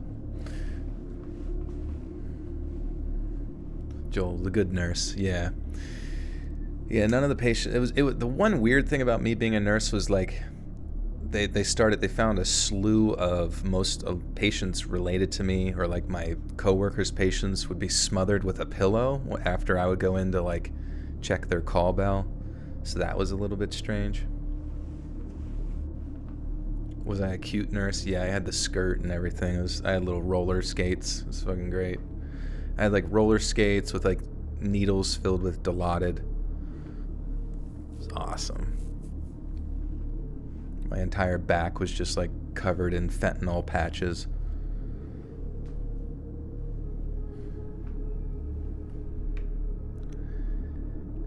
As I read through the article, which was only short, it said something about a suspected vehicular assault and described how a driver had apparently deliberately rammed their car into a group of roadrunners raising money for charity. And I just knew. Don't ask me how. Wait, roadrunners? It's gonna sound like the animal. I'm gonna say joggers. As I read through the article, which was only short, it said something about a suspected vehicular assault, which described how a driver had apparently deliberately rammed their car into a group of joggers running alongside the road as they were raising money for charity. And I just knew. Don't ask me how, but I just knew it was my ex-husband that was responsible. Or maybe it was just wishful thinking in the moment, but it was wishful thinking that came true. The news said the police were still looking for the driver, and as the evening wore on with no sign of my ex, it became more and more obvious that it was him. The confirmation came when the police released details of the car they were looking for. It was the exact make and model my ex drove, and this presented me with something of an opportunity. So I took it, and I called the police. I told them I thought it was my husband and that I believed that he'd returned home sometime during...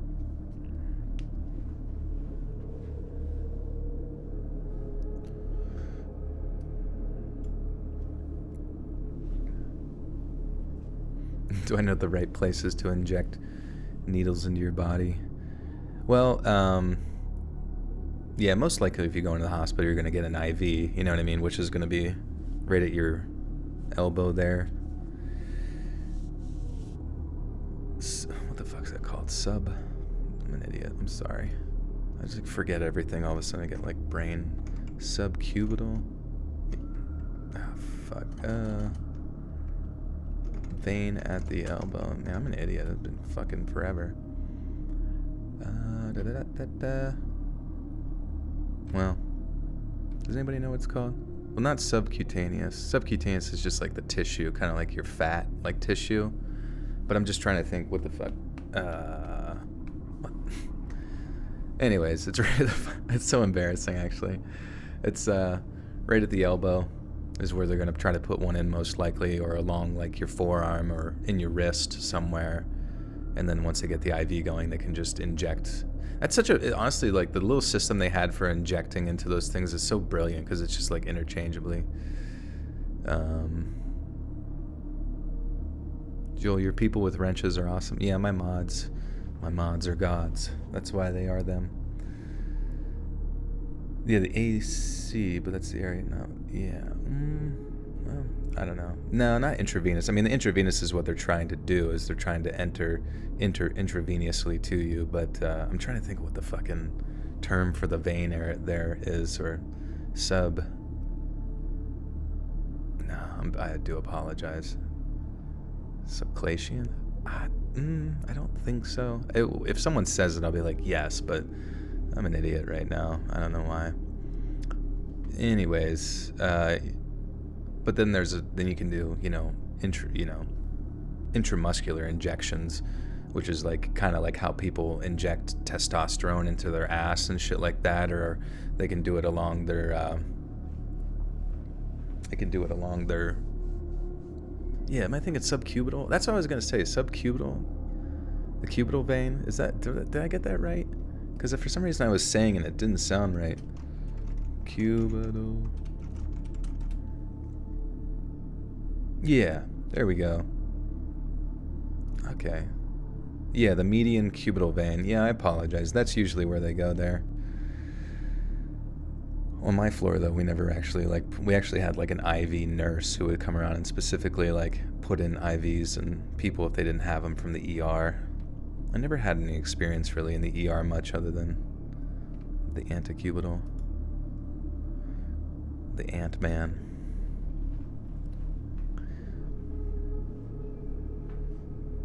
Ash injections are tight. Yeah, they are.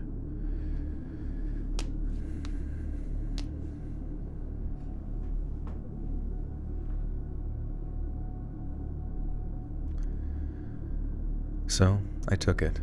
I called the police, told them I thought it was my husband and that I believed that he'd return home sometime during the night. The police sent a pair of officers over, and that was the first time I told anyone about the situation I was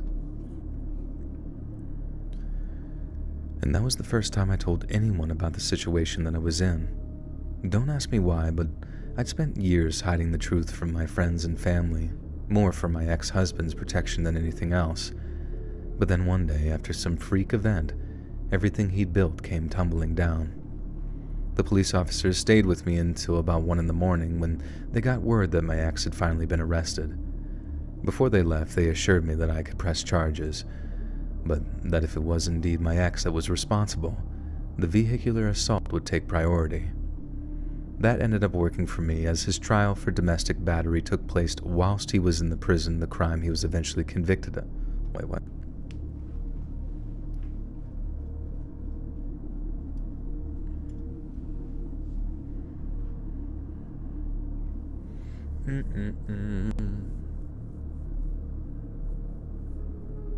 You're deadass blasting me through the dorm while you're dabbing at shelter. Let's fucking go!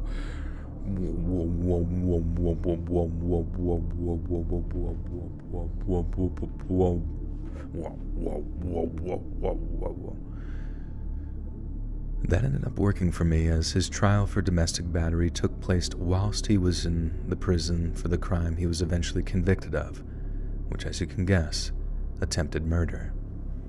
The result was that he ended up going to prison for quite some time. Not nearly as long as I think he deserves, but it's still better than nothing. Once he was inside, I got on with claiming my life back. It was a long and arduous process. Even though I was rid of him, he was still...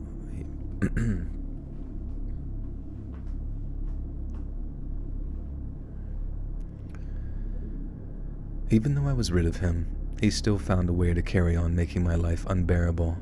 I had to face friends and family that I hadn't seen in years, some of whom I had very nasty fallings out with, mostly off the back of things my ex had done. I'm still not the person I was before I married him, and I know I'll never really get that kind of innocence back. The best I can do now is use what I've learned to make sure that I never make that same...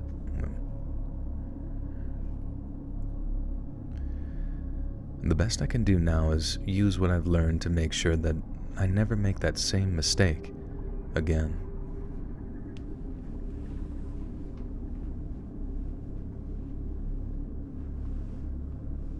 Antecubital. Yeah, sorry about that. I don't know what the fuck came over me.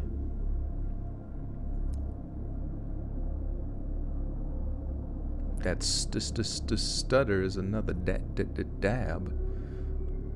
Of all the jobs you've worked, which do you think you could get thrown back into and pick up as you never left? Probably being a door guy. Just because there's really not much to do. You just fucking like pretend to like know what you're doing. You check IDs. You're like, okay, you're born this day, and then it currently is this day. So you are 1, 2, 3. You're 21. Okay, perfect. And then they go in, and then say somebody tags you out to like hold the door down for a bit. You go inside, and all you fucking do there is just like make rotations around the bar, picking up like random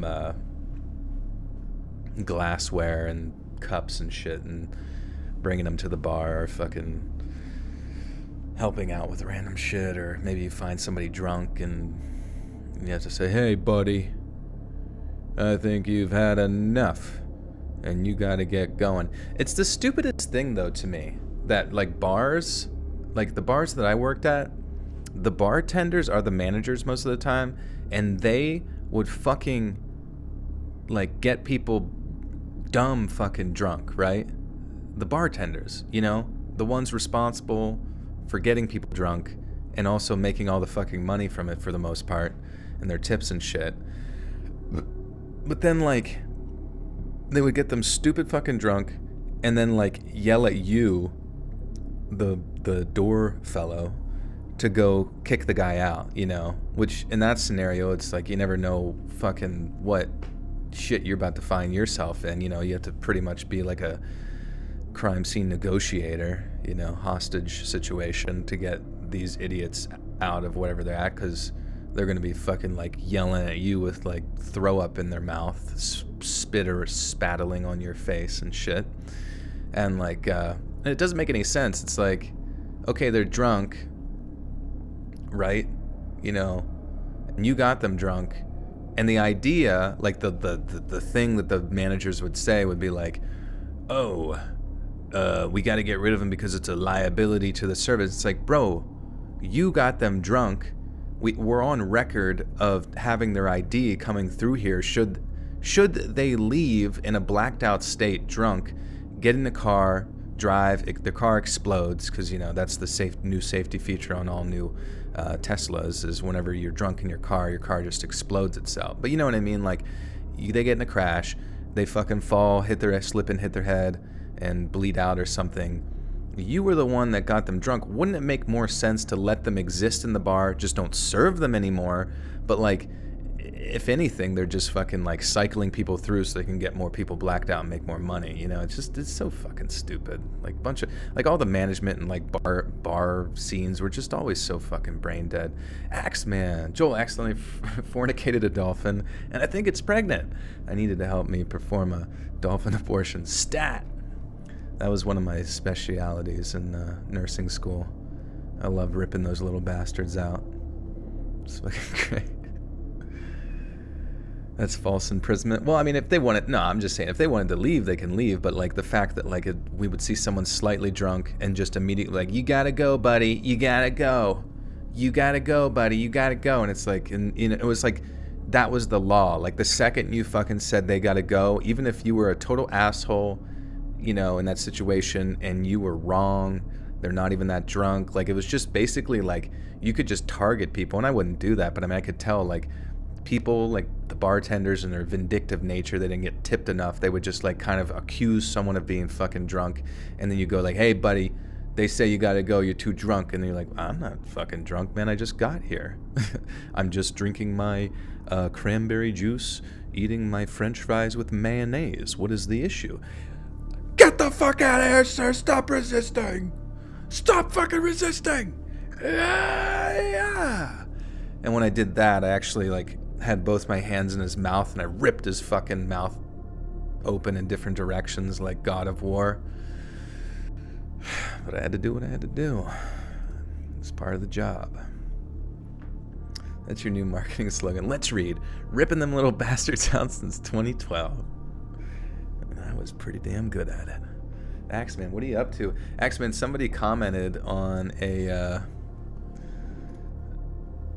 video recently, or maybe it was during a live stream, or maybe it was a dream I had. I don't fucking know. Either way, they want a 2-sentence horror stories part 3. So whenever you're ready, I'm your guy. Let's get naked. Let's get to work.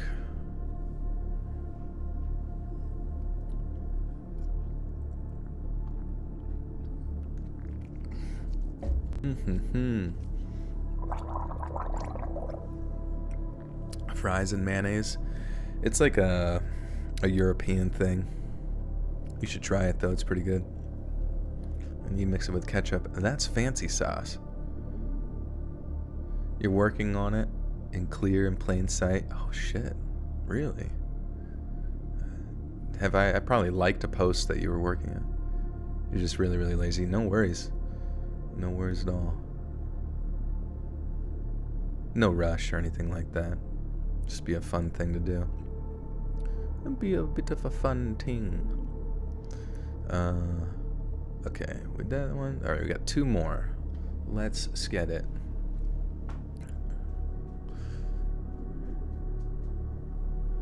Your governor, Katie Hobbs, is in the Sinaloa cartel. Wait, where's Katie Hobbs at? Katie Hobbs. Oops. Katie Hobbs. Oh, Arizona. Oh, okay. Well, I wouldn't be surprised, to be honest. I mean, I'm not saying she is or making any accusations, but I mean, the cartels are incredibly powerful everywhere you go. Even what's his name, like the president of Mexico, like where like initially, like whenever he came in, he was like doing I don't know, like almost like they were like soft on fucking cartel people. And in my mind, I'm like, doesn't that just indicate that he's like blackmailed or bought out, you know, plata o plomo? Scary shit though, man. It's just like scary to think, like, the cartel is a literal fucking like terrorist group, like a literal terrorist group that does shit that's like, they do shit to people that's like fucking more fucked up than ISIS, you know what I mean? Like stuff that you just never would imagine that you would ever witness or ever come across in the United States, but it's just right there. It's like right fucking there. And I feel like, I don't know, I feel like we as people need to like count our blessings that we don't in the West really have to go through that shit. But at the same time, I don't know. Scary shit though. It's just strange though, because in my mind I'm like, what? Why are the cartel permitted to continue to exist as much as they have? You know what I mean? Like why are they? To me, it seems as if though they're permitted. You know what I mean? Like it's because if you think about it, like if the federal government wanted to crack down, like if the United States federal government wanted to crack down on groups like that, it would be done pretty quick. It would be a war, but it would be done pretty quick. But I'm just like, it seems as if though they're permitted to create just a little bit of chaos down there. You know what I mean? Just enough chaos that they keep things like unstable. You know what I mean? I don't know. It's just strange.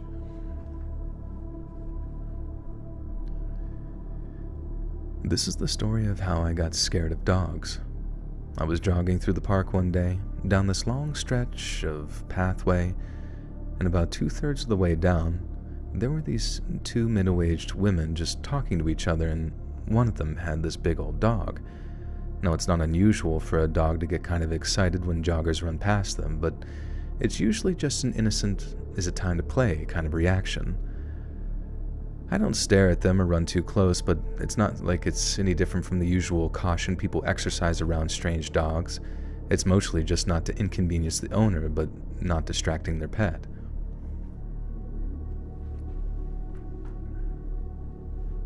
Supply and demand. Yeah, it must be something like somebody's making some money, somebody sees them as a useful like asset, you know.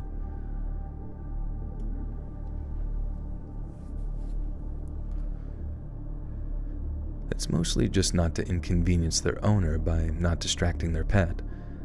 So when I see this big dog turn to look at me, I start drifting to the opposite side of the path. The lady with the dog had her back to me and was talking to a lady who was sat facing me on a bench. The fact that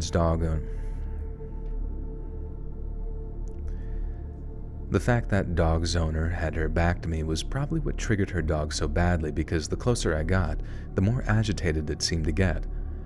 I'm not good with dog breeds, but this thing was really big and really shaggy. Like, I want to say it was a wolfhound, but I can't be sure, and nor am I in the mood to really look it up, so the dog gave off a bark as I got too close, and all its owner did was kind of shush it. Then just as I passed, it took off after me. I kept a side eye on the thing, so I knew when I speed. What? I kept a side eye on the thing, so I knew when I speed the hell up to stay away from its jaws. Alright. But what I also saw was that this big-ass dog literally dragged its owner. Oh, okay. It's fucking Scooby-Doo.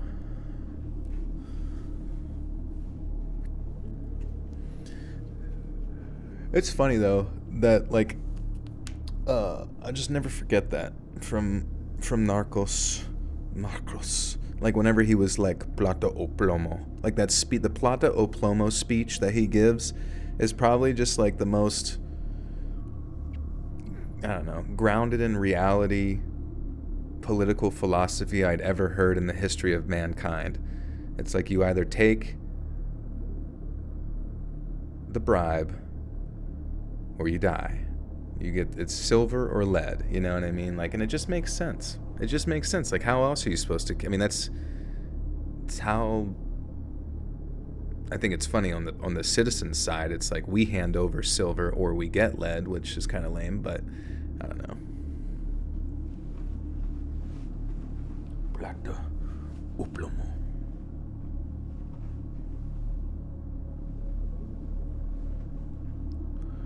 Most drugs are bad, okay?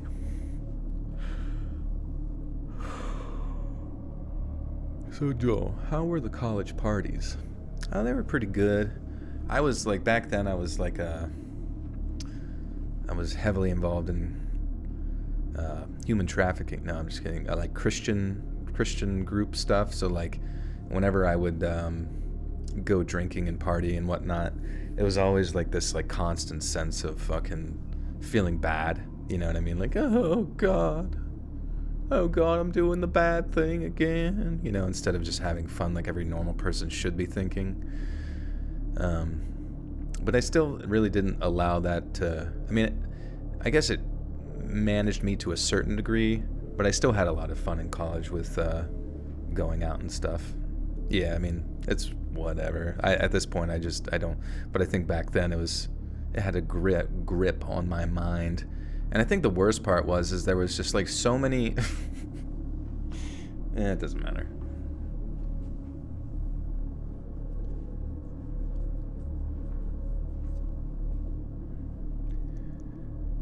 I'd kept a side eye on the thing, so I knew when to speed up to stay away from its jaws, but what I also saw was this huge dog literally dragging its owner with it.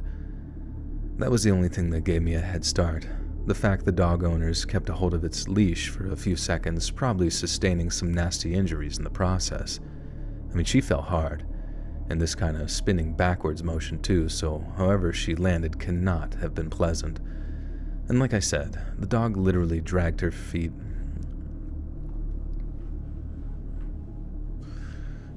I think the worst part was just like my interaction with women, you know what I mean? Like as a young, just, you know, spry, early 20-something, you know, kid, where I was just, because of the Christian thing, I was so, you know, you get so hyper fixated on like just those types of things that like the opportunities that you had for relationships and like just general typical progressions, whatever it might have been, like I just like hindered so many of those in my head because I was so like, you know what I mean? I was like so hyper fixated on like everything in life fitting into some sort of like checklist of you know, religious sort of nonsense, you know what I mean? And it's not to say that some of that stuff doesn't like help people meet each other and like stay I guess in like a healthy relationship or something in that regard, but at the same time there was so many times where I'm just like I could have just like had fucking normal relationships, a ton of them with just people, you know what I mean, and like enjoyed my time and let loose a little bit, you know what I mean? But I was just like so fucking like in so many ways I was like had a good sense of humor about everything, dark sense of humor. I've always kind of been like this, but like there was something about me that was just like wound so tight when it came to like just letting loose on certain things. And I'm like, fuck man, I wish I would have just not given a fuck back then, because it really doesn't fucking matter at all.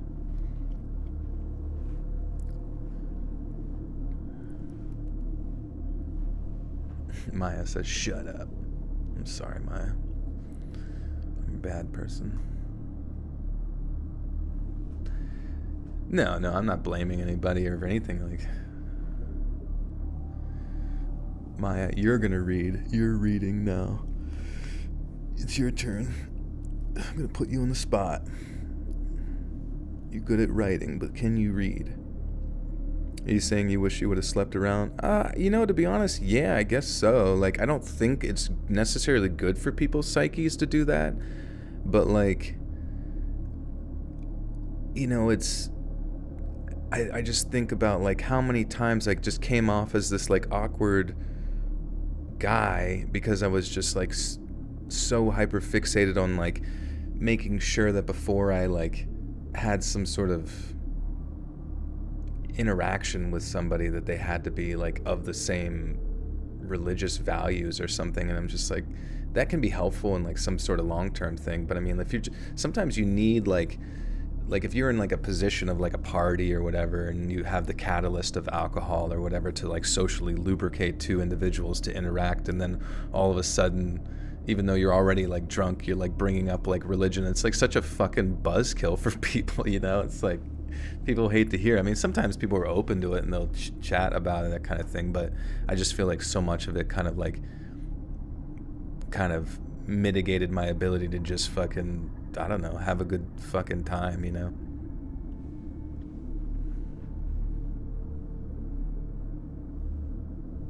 you ever see them nuns? I wasn't, like, Catholic or whatever, but that would have been funny. This is so relatable. Yeah, I don't know. It's at the same time, I guess I could say, like, Christianity kind of like proselytizing at frat parties. I probably was. I probably saying some stupid shit, just drunk and, like, talking to people. And it was nice because, like, I tended to be that person that, like, if you wanted to talk about something deep, I was always, like, down for it. You know what I mean? And it's not. And the good thing is because, like, there was it kept me away from, like, ever doing anything, like, bad, you know what I mean? Like, finding myself in a position, like, that was, like, maybe just not so good, I guess, you know what I mean?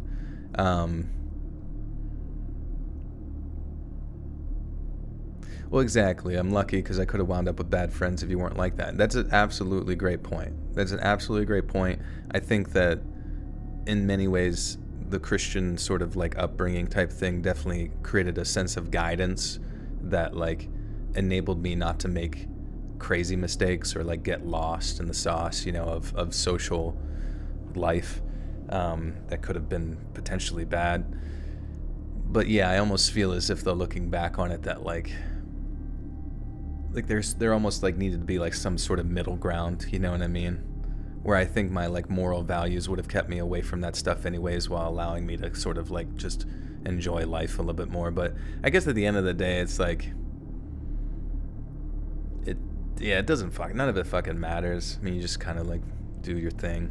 But it's just, I just look back comedically, I guess, on my old self, you know what I mean? Where it was helpful in some ways, but it was also, like, kind of a strange hindrance socially,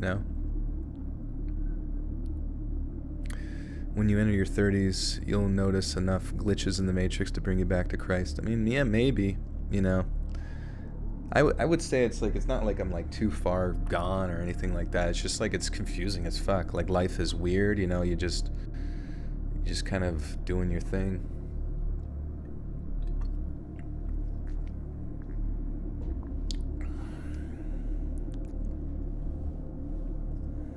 DMT brings out religion too. Yeah, I remember taking LSD with my friend when I was, like, I told you about that when I was doing, like, a micro dosing when I was, like, 25 on my birthday, and it made me kind of, like, feel as if though there was no God, you know what I mean? And I don't know if that's, like, the chemicals, like, disassociating my part of the brain that connects with quote unquote God in that way, but it just made me feel really lonely and existential, you know what I mean? You microdose to ease your body pains? You microdose LSD to ease your body pains, Hannah? That sounds like a fucking terrible idea. Just, like, every day. Like, oh, I'm a little bit sore. I guess I'll get high for fucking 8 hours straight. Never tried mushrooms. I tried mushrooms, but it was like, I didn't really feel the effect. Oh, you microdose shrooms. Okay. But I feel like you can't do that too often, right? The aliens, man. Making out with aliens.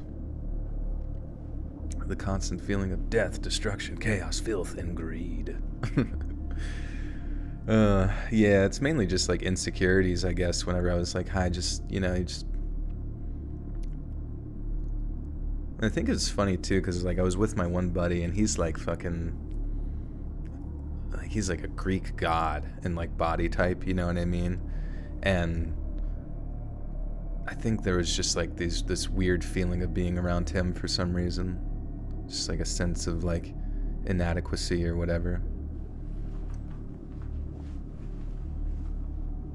Mushrooms, cleanest, most earthy high, way better than Assad. Oh yeah, maybe I'll try it sometime down the line. When he was an Adonis. He was a B-Donis. He was Adonis, I was B-Donis.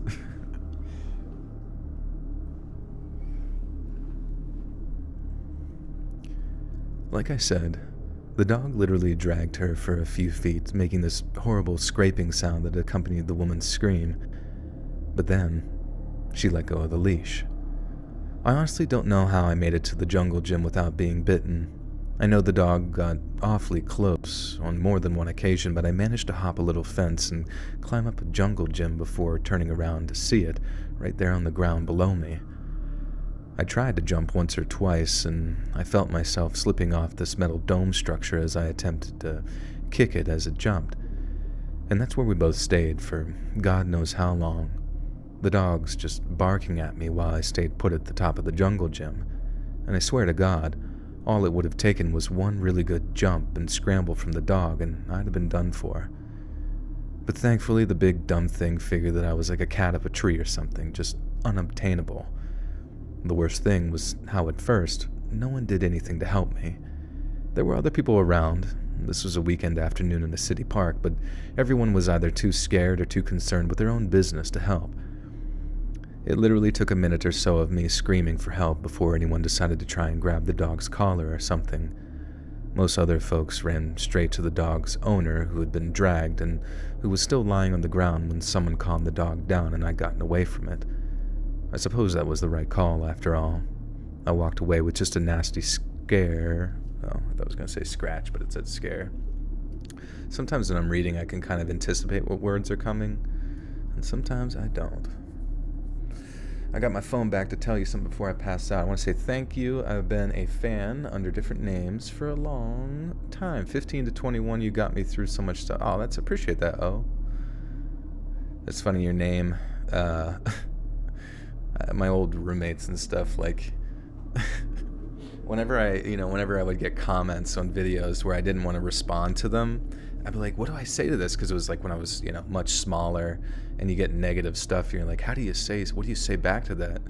And like, they're like, you don't have to respond to every comment, right? I'm like, really? And like, yeah, you could just say something like, oh. They're like, you're the fucking worst narrator I ever heard, this shit's bullshit, I wish you would fucking, and then you just say, oh, with a period at the end. I don't know, they had a weird sense of humor, but they're like, they saw that on they saw some YouTuber respond to somebody in a comment once just saying, oh, to like a really long, elaborate paragraph, and they always thought that was hilarious, I guess. Had a fan send me gifts. Well, I don't really have a P.O. box or anything to send physical matter, but you can just explain it to me, and I'll feel it in my heart. When's my B-Day? It's in June. You can come join the birthday stream, which I think is going to be here, let's look. We got June 4th, and June 4th is on a Sunday, which is sick. So that's gonna be cool. Maybe I'll stream on the 3rd and the 4th for the video that comes out on that Monday, unless I'm lucky and that's a compilation day. That'd be kind of sick. Oh God, please be a compilation day. Because I really want to play like video games for my birthday this year. I haven't like tested how to do that, but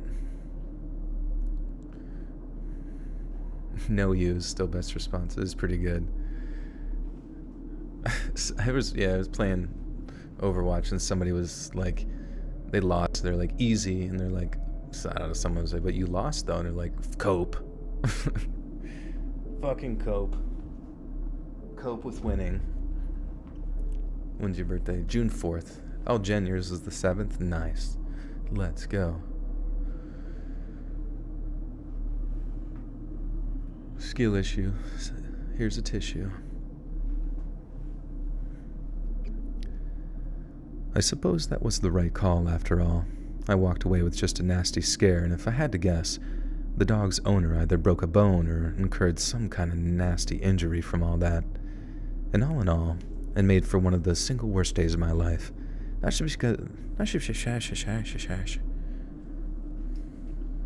I married? I am not, no.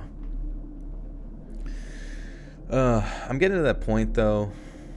I don't know. I just feel like, well, none of my, it's kind of funny. None of my friends are, like, none of my really close friends are married, but like all my like friends that I met later in life and just like people, I don't know. I feel like people like trust you more when you're married. You know what I mean?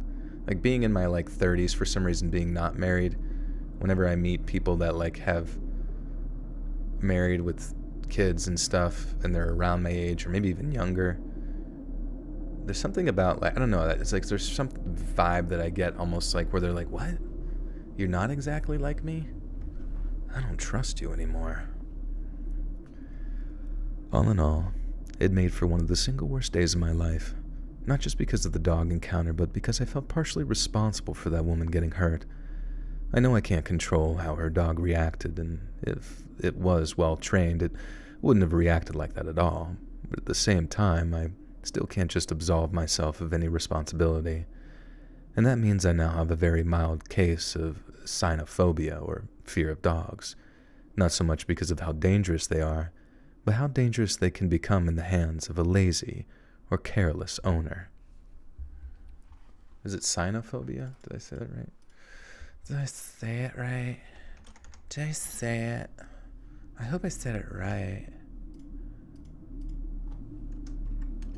Boing, boing, boing, boing, boing, boing, boing. Cynophobia.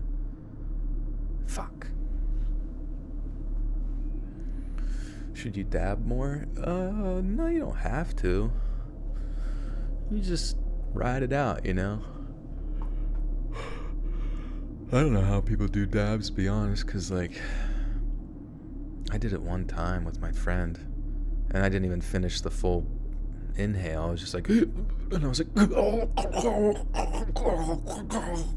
and just, like, instantaneous, like, where am I?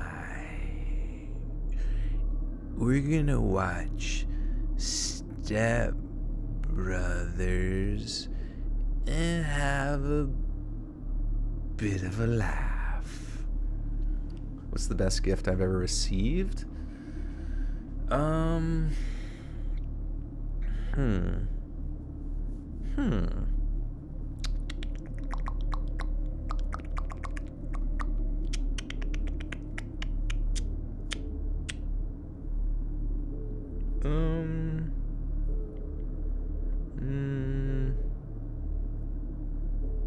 You know, Pokemon Gold was pretty sick. I remember getting Pokemon Gold from my uncle for Christmas, and I was like, holy fuck, let's fucking go! It was fucking awesome. What's my favorite exercise at the gym? Oh boy. Well, I'm pretty good at squat. I like squat, but I mean, I like the upper body stuff because it just feels better, you know what I mean? Because I've been doing Mondays is squat, Tuesdays is bench, Wednesdays is cardio, Thursdays is deadlift, Fridays was shoulder press, but with all a bunch of auxiliary stuff after each workout or whatever. I'm a booty boy, big booty boy. He's a booty boy. Is your uncle your dad's bro, or is he single asking for a friend? He is my dad's brother, and he is married. He was actually just visiting recently. I didn't feel bad I didn't go over and see them. Nothing against them. It was just I was expecting them to, like, I knew they were in town, but my family, I was expecting them to text me to say they went out to get food or something, but I guess they were kind of all over the place with their plans. But to be honest, I don't know, I haven't seen them in like over a decade, so it wasn't really a big deal. Joey got a butt. Joey's bone sauce. Do you listen to yourself while working out? No, I don't really listen to myself. I don't know. It's not my thing. I'm like Johnny Depp. Once I make it, I don't ever look back. All right, friends. Last story of the schmeevening. Who's ready? What category do you upload your videos in? Is it entertainment? I just started my horror channel. Yeah, I do entertainment. I don't really think... I don't know. There's really no other... They might have other options now. Can you confirm to the chat? Can you confirm to the chat that you have a dumpy? Hold on. I'll let it talk.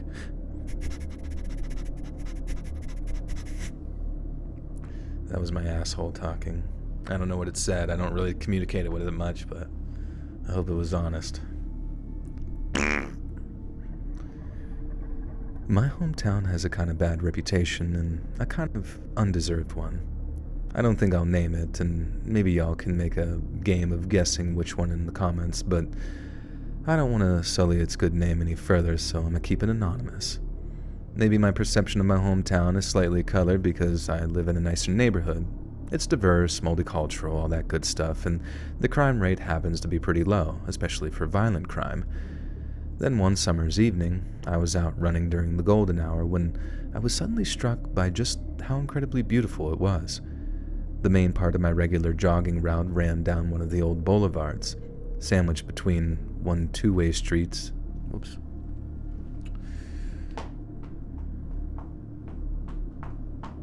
I got Pokemon Silver, so it was pretty badass. Yeah, it's sick. I don't know, there's something so cool about that game because, like, you know, as I played the absolute shit out of the, you know, I had Pokemon Blue prior, and I played it so much, you know what I mean, to like where you're bleeding out the eyes from having played through it. I never got 150 Pokemon, I got 149, and I remember somebody said something to me that I, like, had to restart the game or something, and I did, and I never fucking got back there. But, then, when Pokemon Gold and Silver came out, it was just so amazing because I beat the Elite Four and I was like, oh, fuck, and I kind of did it kind of fast because I think I was, like, so good, you know, at Pokemon in the original that when I got to Pokemon Gold and Silver, I was, like, just blasted through it. But all of a sudden, you, like, surf past this one area, and now you're in the fucking old region, right? And I was just, my mind as a kid was like fucking blown. I was like blown away. I was like, holy mother freaking dog shit. Like, this is like a whole nother game, a whole second half of a game. And I, you know, it was like new game plus, but actually like different content. And I was just like, this is some wild ass crazy shit. Poll. Oh yeah, do a poll. We can do that. Well, yeah. Which Pokemon did you have? Blue or red? Alright, the poll is up. Community, give me your answers. You never played Pokemon? Well, you might like it. It's pretty relaxing.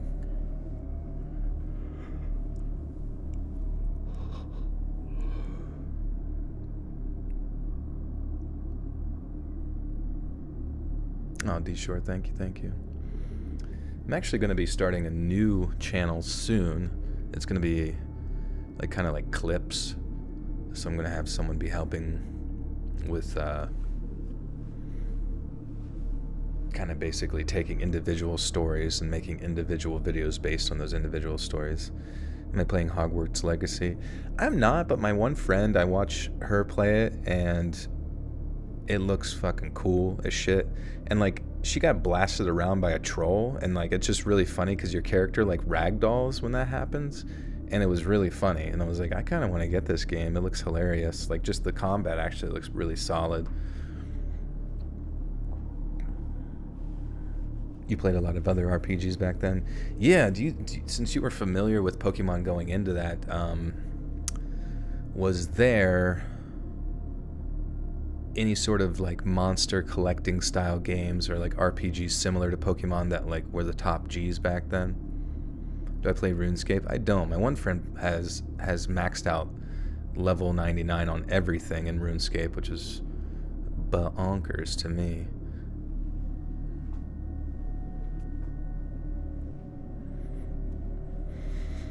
And you play Warframe. Warframe is pretty sweet.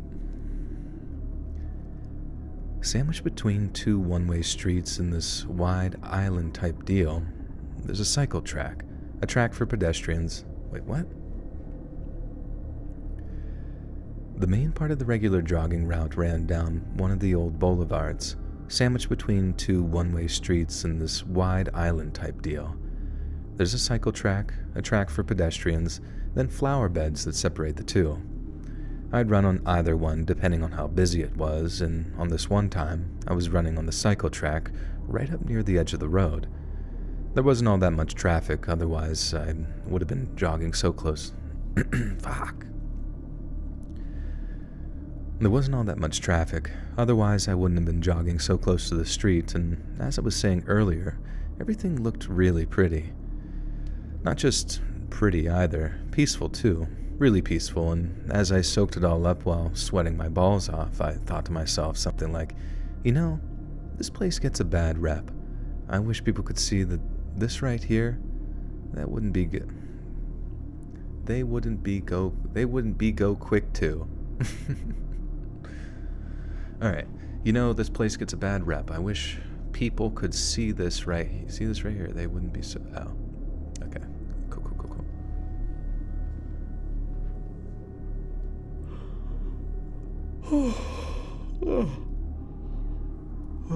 I didn't have the monster collecting per se, but Earthbound, yeah, Earthbound, dude. Okay, if you liked Earthbound, apparently there's a game, or not apparently, but what the hell is it called?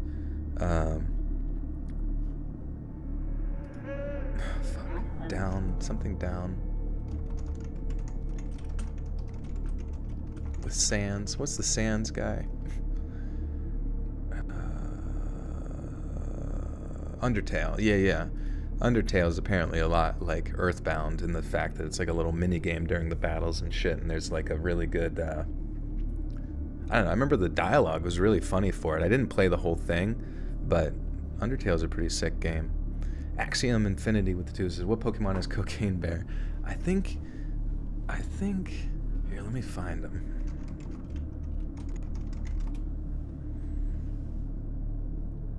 It's probably Ursaring. Ursaring is probably Cocaine Bear. Raw! Actually, there's a bunch of bear Pokemon. It's kind of sweet.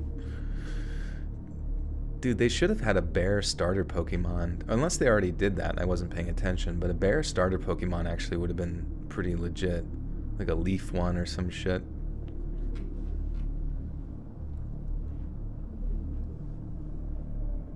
Joel, you're not Smeagol, are you? And 6 or more?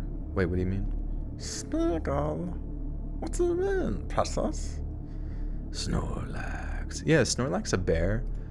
What is Snorlax? It's just like some big beanbag Pokemon. You never played Pokemon nor Undertale? Yeah, they're pretty cool. I do kind of wish that, like, I don't know, the combat system for Pokemon was a little bit more... I know it's turn-based, but I wish it was a little bit more exciting. Maybe like you press... Well, I guess that would kind of be OP. But like where you press a button and it does something, or I don't know, maybe they could like, what's that one game where it's like Pokemon, or like, but you're in like an arena and it's like an arena fighter? That would be kind of neat if they had a mixture of like, you could do, oh dude, that would, okay, listen, this, well, it'd be hard because, you know, they have like the Mega Pokemon, right? Where it's kind of like their gimmick is the Mega Pokemon and all the little silly gimmicks that have come from there. But I was thinking, like, what if they had, like, the sort of Super Smash Brothers or, like, that arena style... Yeah, Pokemon Coliseum. Is it Coliseum? I'm not sure. It wasn't necessarily Pokemon Stadium, but it was it was like a actual fighting game where you're like in a circle, like sumo wrestlers, but it's like real time action kind of thing. Pokken tournament. Thank you. But that'd be kind of sick if that was like their gimmick, where once in a while you could do a fight that was like Pokken tournament between two, or maybe dude, they could do that actually. You wouldn't have to do all 900 Pokemon. You would just do ones that do Mega Evolutions or something, and then the Mega Evolutions could, wrestle around and do a special fight or whatever in a more real-time action sense.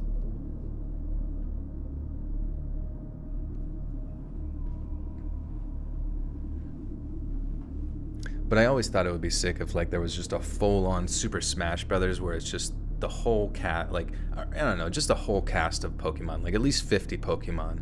That would be like, they for the next Super Smash Brothers, they should just skip over that and all, like Kirby and all that bullshit, and just do only Pokemon. I think that would be Liddy McTitty. Pokemon Unite. My friends, I see them play Pokemon Unite a lot, where it's like a fucking MOBA, but I'm not really into MOBAs that much, to be honest. And it's funny because like they're always like mad, and my one buddy was like, "Yeah, I finally made it to like a higher rank or whatever," and he's like, "I'm king of the 3-year-olds," or because it's, I don't know, apparently a lot of little kids play that game or some shit.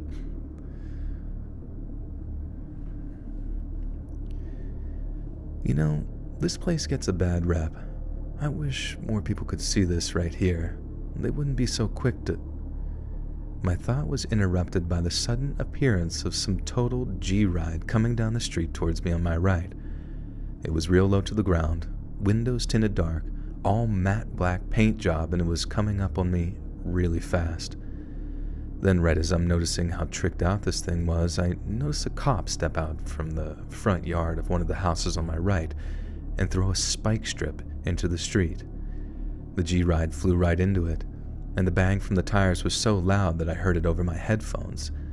And as it spins out of control, it careens right in my direction, mounting the curb and almost smashing right into me. If I hadn't seen the whole thing coming, like if I'd had my back to the whole setup and crash, I'd be typing this story with the angels right now. I then watch as a bunch of cop cars appear, with all of them piling out of their trucks and cars to pull guns on the dude as he tried to run away. The homie just limped out of the car when we finally got the door busted up. When they got the... Wait, was he involved? He was a cop now? Homie just limped out of the car when they finally got the door busted open, then some big cop just, boom, tackles him and puts the cuffs on him. Friends of mine knew who it was, as the guy's street name... Friends of mine knew who it was, as the guy's name was all over social media while his government name was on the news. I'm not all into the gangsta stuff, though. I'm more Attack on Titan than Chiracology, but after that day, I kinda understand why we have that kind of reputation here. Violent crime is a problem all over the country. It's a worldwide problem, really, a global problem. It's just here, it had a tendency to just come out of nowhere, and happen in places that should really always be safe. Chiracology. It's a new class I'm teaching.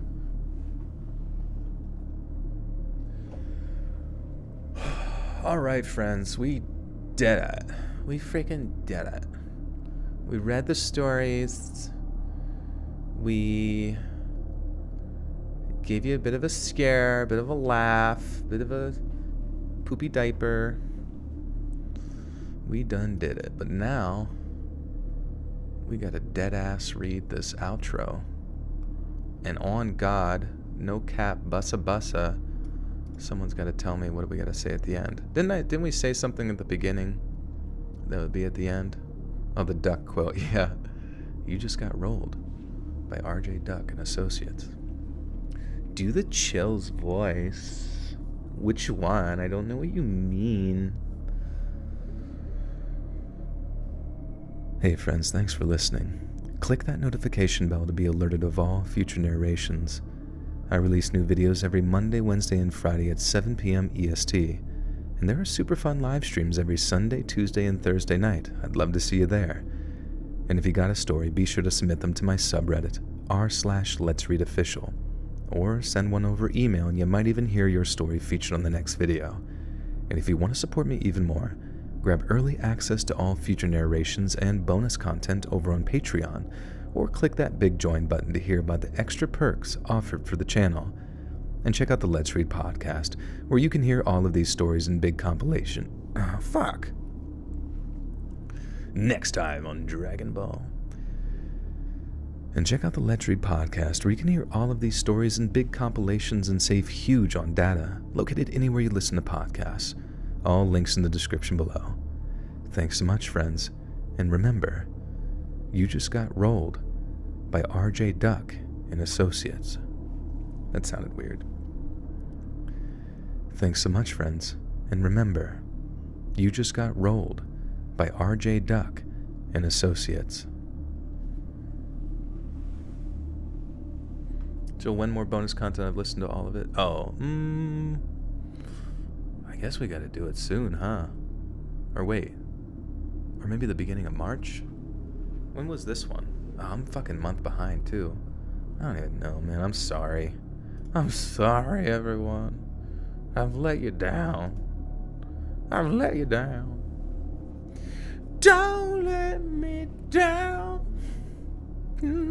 Well, I already did.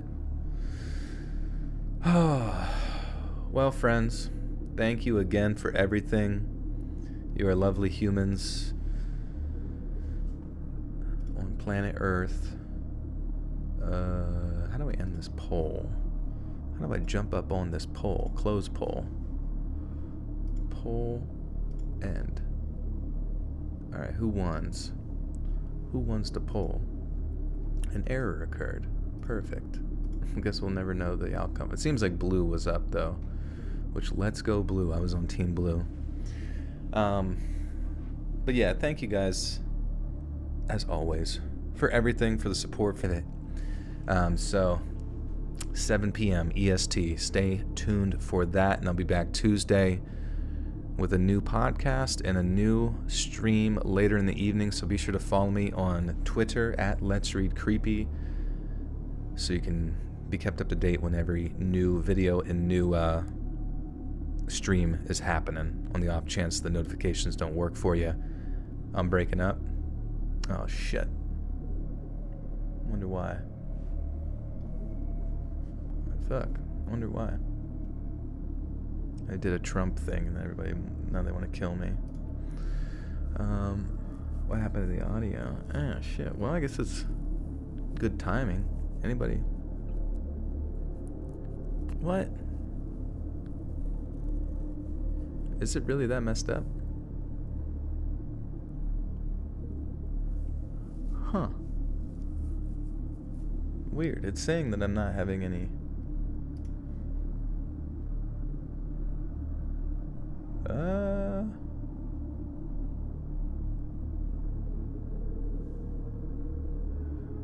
Oh, the sound is back? Okay, that's strange. That's so lame.